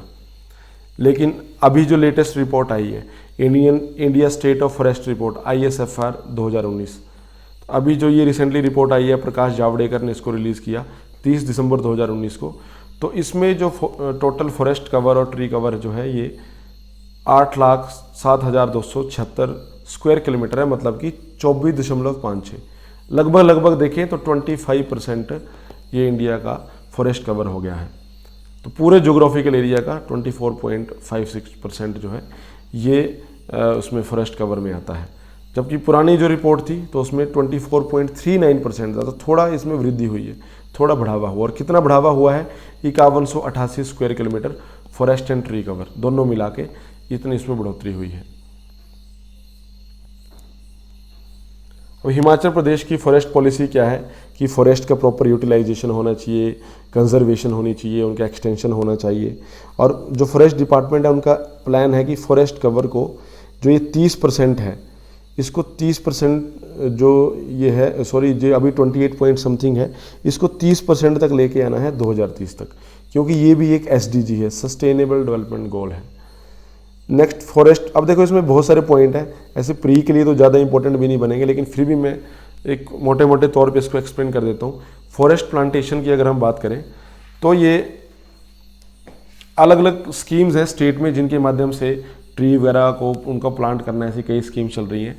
जैसे improvement of tree cover scheme है, सोइल कंजर्वेशन स्कीम है, ये काम्पा वाली स्कीम है, देन सेंट्रली स्पॉन्सर्ड स्कीम एक है, नेशनल एफॉरेस्टेशन प्रोग्राम। तो कई स्कीम्स हैं जिनके माध्यम से ये फॉरेस्ट प्लांटेशन को बढ़ावा मिलता है। देन वन महोत्सव होता है, टाइम हर साल ये मनाया जाता है। देन एक नई फॉरेस्ट्री स्कीम है जिसको सांझी वन योजना बोलते हैं। इन सब में ये प्लांटेशन ड्राइव्स ऑर्गेनाइज करवाई जाती हैं। और ये इसके अलावा भी स्टेट जो है टाइम पे प्लांटेशन ड्राइव ऑर्गेनाइज करती है, लोकल कम्युनिटी को, महिला मंडल, युवक मंडल वगैरह, लोकल पीपल, उन सबको इन्वॉल्व करती है। अब ये भी रिसेंट एग्जाम्पल में 20 से 24 जुलाई 2019 को 5 दिवसीय ये प्लांटेशन ड्राइव ऑर्गेनाइज की थी और इसमें 25 लाख का टारगेट था पेड़ पौधे प्लांट करने का, और वो किए भी गए। अब ये जरूरी नहीं है कि इतने लोगों ने शामिल किया और क्या हुआ, तो ये इसमें जरूरी नहीं रहेगा। देन फॉरेस्ट मैनेजमेंट, अब फॉरेस्ट मैनेजमेंट कैसे करेंगे?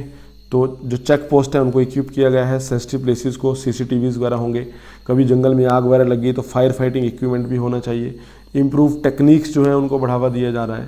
तो ये जितने भी सारे हैं ये सब फॉरेस्ट मैनेजमेंट स्कीम के अंडर आ जाएंगे। Then experimental silvicultural felling, high court जो सुप्रीम कोर्ट उन्होंने स्टे लगाया था कि जो हरे पेड़ है उनको कोई नहीं काटेगा, 1996 से ये स्टे लगा है। लेकिन हिमाचल प्रदेश में जो है फॉरेस्ट वेल्थ अच्छी खासी है, 1.5 लाख करोड़ वगैरह के आसपास जो है इतनी है।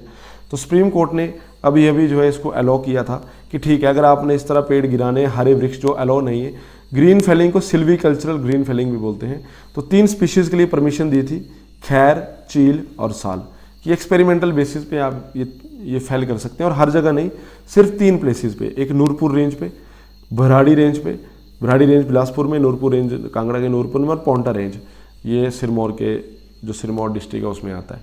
3 रेंजेस पे 3 ट्री जो है एक्सपेरिमेंटल बेसिस पे काट सकते हैं। तो ये ध्यान रखना है कि एक्सपेरिमेंटल सिल्वीकल्चरल फैलिंग, या इसको ग्रीन फैलिंग भी बोल देते हैं, हरे वृक्ष काटना, तो किस किस के लिए अलाउ किया है? खैर, चील और साल के लिए, और 3 एक्सपेरिमेंटल एरिया इसके लिए सेट किए गए हैं। देन फॉरेस्ट प्लांटेशन की कई स्कीम्स हैं। 1 से 7 जुलाई हर साल जो है वन महोत्सव मनाया जाता है। KM मुंशी जो यूनियन मिनिस्टर ऑफ एग्रीकल्चर से 1950 में उन्होंने शुरू करवाया था, तो अभी मनाया जाता है। सांझी वन योजना है 1998, 2001, टाइम पे चलती रही है। और सांझी जो एक योजना है स्मृति वन योजना। देन ये स्मृति वन योजना क्या है कि किसी भी बंदे का जब बर्थडे होगा, मैरिज एनिवर्सरी होगी, डेथ एनिवर्सरी होगी, तो वो उस दिन पे जो है एक ट्री प्लांट करे, उस ओकेजन को याद रखने के लिए एक ट्री प्लांट करे, तो वो स्मृति वन योजना है। उससे भी जो है ये वृक्ष अपने आप इनमें वृद्धि होगी। देन नगर वन उद्यान योजना, अब नगर वन नाम ही नगर वन है, जो शहर है, तो जो एक सिटी फॉरेस्ट का कॉन्सेप्ट होता है, शहरों में भी इस तरह जंगल बनाए जाते हैं, हर जगह रोड के किनारे पेड़ पौधे उगाए जाएंगे, तो वो एक सिटी फॉरेस्ट की एक स्कीम रहती है। तो जो भी जहाँ म्यूनिसिपल कॉरपोरेशन वगैरह है तो उसको ये काम करना होगा। तो ये था नगर वन उद्यान योजना, या एक कदम हरियाली की ओर इसको बोलते हैं। तो जितनी ये स्मार्ट ग्रीन सिटीज़ हैं उनको ग्रीन करने का ये प्लान था। इस स्कीम में जो है ये 80% फंड केंद्रीय सरकार प्रोवाइड करती है और 20% जो है स्टेट गवर्नमेंट प्रोवाइड करती है। केंद्र सरकार की ये body national camp advisory council NCAC इसको बोलते हैं। इसके अलावा कुछ और स्कीम्स हैं। देखो ये सब स्कीम्स, सबका जो एम है वो कॉमन ही रहेगा। तो ऑब्जेक्टिव मैं नहीं बताऊंगा इसको, ये हाई फाई टर्म्स यूज़ की गई हैं कि इसमें कंजर्वेशन करनी है, फॉरेस्ट को डेवलप करना है, रिजिलियंस उसको उसमें बढ़ाना है। उसकी टेक्निकलिटी में जाने की जरूरत नहीं है, टू बी ट्रू। आप स्कीम्स का थोड़ा आइडिया होना चाहिए। सामुदायिक वन संवर्धन योजना, सामुदायिक है तो कम्युनिटी का इसमें पार्टिसिपेशन है, कम्युनिटी का पार्टिसिपेशन है, अवेयरनेस वगैरह बढ़ाई जाएगी, उसका प्रोटेक्शन किया जाएगा जो फॉरेस्ट एरिया है। JMFC के माध्यम से इसको इंप्लीमेंट किया जाएगा, ये इंपॉर्टेंट है, ज्वाइंट फॉरेस्ट मैनेजमेंट कमेटी। बाकी ये आगे का जो है it is not important. Then Vidyarthi Van Mitra Yojana, विद्यार्थी मतलब स्टूडेंट को इन्वॉल्व किया गया है। तो स्टूडेंट्स वगैरह को सेंसिटाइव किया जाएगा कि जंगलों का, इन फॉरेस्ट का क्या महत्व है हमारे जीवन में, इन्वायरमेंटल कंजर्वेशन का हमारी लाइफ में क्या रोल है, तो वो अवेयरनेस वगैरह सारी ड्राइव्स हैं। देन वन समृद्धि जन समृद्धि योजना, इस माध्यम से जो है NTFP जो नॉन टिम्बर फॉरेस्ट प्रोड्यूस है उसको स्ट्रेंथन करने की कोशिश है, और इसमें भी कम्युनिटी पार्टिसिपेशन होगा। टिम्बर नहीं, लकड़ी नहीं काटी जाएगी, लेकिन लकड़ी के अलावा पेड़ पौधों को नुकसान किए बिना जिससे प्रोड्यूस मिल सकता है तो उस पे उसको बढ़ावा देने की ज़रूरत है, जिससे लोकल लेवल पे गांव में रोजगार वगैरह भी जनरेट होगा। तो ये कहाँ कहाँ अभी इम्प्लीमेंट है, 7 डिस्ट्रिक्ट में, 7 डिस्ट्रिक्ट जो है यहाँ पे मेंशन की गई है, चंबा, कुल्लू, मंडी, शिमला, सिरमौर, किन्नौर और लाहौल स्पीति। देन एक और स्कीम है इस सेक्टर में, एक बेटा बूटी के नाम, मैं गलत बोल गया, रियली सॉरी, एक बूटा बेटी के नाम। ये एक बूटा बेटी के नाम जो है 2019-20 में इसको शुरू किया गया था। नाम ही क्लियर है कि एक बूटा बेटी के नाम है, मतलब जब भी किसी परिवार में अगर एक गर्ल चाइल्ड पैदा होगी तो उसको सैपलिंग भी दिया जाएगा, किट भी दी जाएगी, एक इंस्ट्रक्शन पैम्पलेट भी दिया जाएगा। तो जब जैसे जैसे वो लड़की ग्रो करेगी तो पेड़ पौधा भी जो है वो प्लांट वो भी ग्रो करेगा, तो उस प्लांट को एक फुल ट्री में जो है वो ग्रो करवाना है। तो ये भी गर्ल चाइल्ड अवेयरनेस और वो सब जो है, ये जितना नारी सशक्तिकरण एंड ऑल, तो विमेन एम्पावरमेंट जो हम कहते हैं, तो ये सब उसी के चलते सारे प्लान्स हैं। तो ये भी एक स्कीम है और 2019-20 में इसको शुरू किया गया था। देन एक्सटर्नली एडिड प्रोजेक्ट, तो ये फिर इसमें देखो वही हाई फाई टर्म्स यूज़ की होगी कि रिहेबिलिटेशन करना है, प्रोटेक्शन करना है, सस्टेनेबल यूज़ करना है, इकोसिस्टम को बचाना है, सारी टर्म सेम होंगी, इन सब पे जाने की जरूरत नहीं है, यहाँ से कोई क्वेश्चन पुटअप नहीं होगा। सीधा किसकी मदद से है, तो एक्सटर्नली एडिड प्रोजेक्ट है, तो बाहर के विदेशों की कुछ फर्म्स वगैरह हैं जिसमें मदद कर रही है। एक है Himachal Pradesh forest ecosystem climate proofing project, KFW assisted, मतलब KFW बैंक है एक जर्मनी में, तो वो इसमें मदद कर रहा है। कहाँ पे इम्प्लीमेंट किया जा रहा है प्रोजेक्ट, चंबा और कांगड़ा डिस्ट्रिक्ट में। 7 साल के लिए इम्प्लीमेंट किया जाएगा, 2015-16 में इसकी शुरुआत हुई थी, और इतना इसमें असिस्टेंस है। और जो फंडिंग पैटर्न है 85.10, ये तो जर्मनी का ये बैंक लोन देगा, और 14.90 जो है ये स्टेट गवर्नमेंट देगी। तो वही इकोसिस्टम वगैरह को बचाना है, फॉरेस्ट को बचाना है, सस्टेनेबल यूज़ को प्रमोट करना है, वो पॉइंट सब कॉमन ही रहेंगे। तो ये हुआ एक KFW एग्जिस्टेड, तो ध्यान रखना है KFW मतलब जर्मनी का है। नेक्स्ट है Himachal Pradesh forest ecosystems management and livelihood improvement project. ये प्रोजेक्ट जो है 8 साल के लिए शुरू किया गया था, 2018-19 से 25-26 तक ये चलेगा। 800 करोड़ के आसपास जो है इतना असिस्टेंस ये जापान से आया था, जिक्का से, जापान इंटरनेशनल कोऑपरेशन एजेंसी। 80% उनका शेयर रहेगा लोन का, और 20% स्टेट गवर्नमेंट का शेयर रहेगा। और कहाँ कहाँ इंप्लीमेंट करना है ये सब यहाँ पे मेंशन है। ऑब्जेक्टिव वही कॉमन रहेंगे, फॉरेस्ट को, माउंटेन को, उन सबको कंजर्व करना है, इकोसिस्टम बचाना है, वही वो कॉमन वाली बातें। नेक्स्ट एक वर्ल्ड बैंक का भी एक प्रोजेक्ट है, World Bank aided integrated development project for source sustainability and climate resilient rain fed agriculture. तो इसमें जो है 80% लोन ये वर्ल्ड बैंक से आएगा, और 20% जो है ये स्टेट शेयर रहेगा। तो मेनली आपके लिए ये याद रखना है कि कौन उसमें मदद कर रहा है। थोड़ा हो सकता है तो टेन्योर वगैरह देख लेना, but it is not that important, ये नहीं पूछा जाएगा। और कहाँ ये इंप्लीमेंट किया जाएगा, 900 ग्राम पंचायत में, शिवालिक और मिड हिल जो जोन है, मतलब लोअर हिल्स और मिड हिल जोन जो है वहाँ पे ये इंप्लीमेंट किया जाएगा, जिसमें 2 lakh hectare non arable land जो अभी कल्टीवेशन में नहीं है और 20,000 हेक्टेयर एरेबल लैंड जो है ये यूज़ की जाएगी। तो 2 lakh hectare non arable land है और 20,000 हेक्टेयर जो है वो एरेबल लैंड है जो कल्टीवेटेड है, तो उसमें सबको संरक्षण के लिए ये काम किए जाएंगे। Then environment, forestry and wildlife, तो इसमें तो कुछ नहीं कि ये काफ़ी मतलब यहाँ बचाने की ज़रूरत है और ये सब कुछ, वाइल्ड लाइफ सेंचुरी वगैरह, तो उसकी प्रोटेक्शन के लिए भी जो है ये टाइम टाइम पे स्कीम चलती रहती है।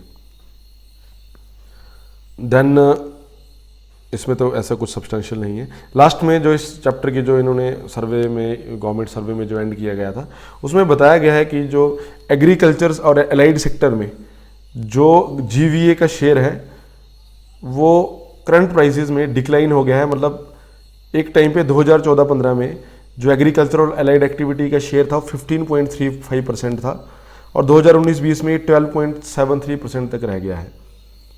और ऐसा क्यों हुआ है? क्योंकि जो नॉन एग्रीकल्चरल सेक्टर्स है उसमें ज़्यादा ग्रोथ देखने को मिल रही है। तो जब किसी एक सेक्टर में ग्रोथ देखने को मिलेगी, मान लो सर्विस सेक्टर में, मैन्युफैक्चरिंग सेक्टर में, तो एग्रीकल्चर सेक्टर जो है अपने आप सिकुड़ता चलेगा। तो शेयर जो है एग्रीकल्चर सेक्टर का कम हो रहा है क्योंकि बाकी सेक्टर्स में ग्रोथ हो रही है, खास करके सर्विस एंड ऑल उनमें। तो इसी के साथ जो है ये चैप्टर हमने फाइनली ख़त्म किया। ये बहुत लेंथी चैप्टर था, इसको बनाने में भी काफ़ी ज़्यादा टाइम लगा है। कुछ चीज़ें इंपॉर्टेंट है, कुछ इंपॉर्टेंट नहीं है। जो इंपॉर्टेंट नहीं है वो मैंने आपको जस्ट एक आइडिया दिया है। जो बोल्ड में लिखा है वो आपने एक बार अगर आपने लेक्चर सुन लिया है उसके बाद पढ़ेंगे तो वो चीज़ें वैसे ही याद हो जाएंगी। इसका PDF आपको, इसका PDF भी, इसके पहले वाले चैप्टर्स का भी और आने वाले दिनों में अगले चैप्टर्स का भी हमारी वेबसाइट में राणा अकेडमी शिमला, आप गूगल में सर्च करेंगे तो वहाँ मिल जाएगा। उसमें जो ये एक कॉलम रहेगा स्टडी मटेरियल का, जो हेडिंग रहेगी स्टडी मटेरियल के अंदर आपको ये उसमें मिलेंगे। तो चैप्टर वाइज सर्वे जो है आप वहाँ से डाउनलोड कर सकते हैं। तो अभी के लिए इतना ही करते हैं। Okay guys, thank you very much.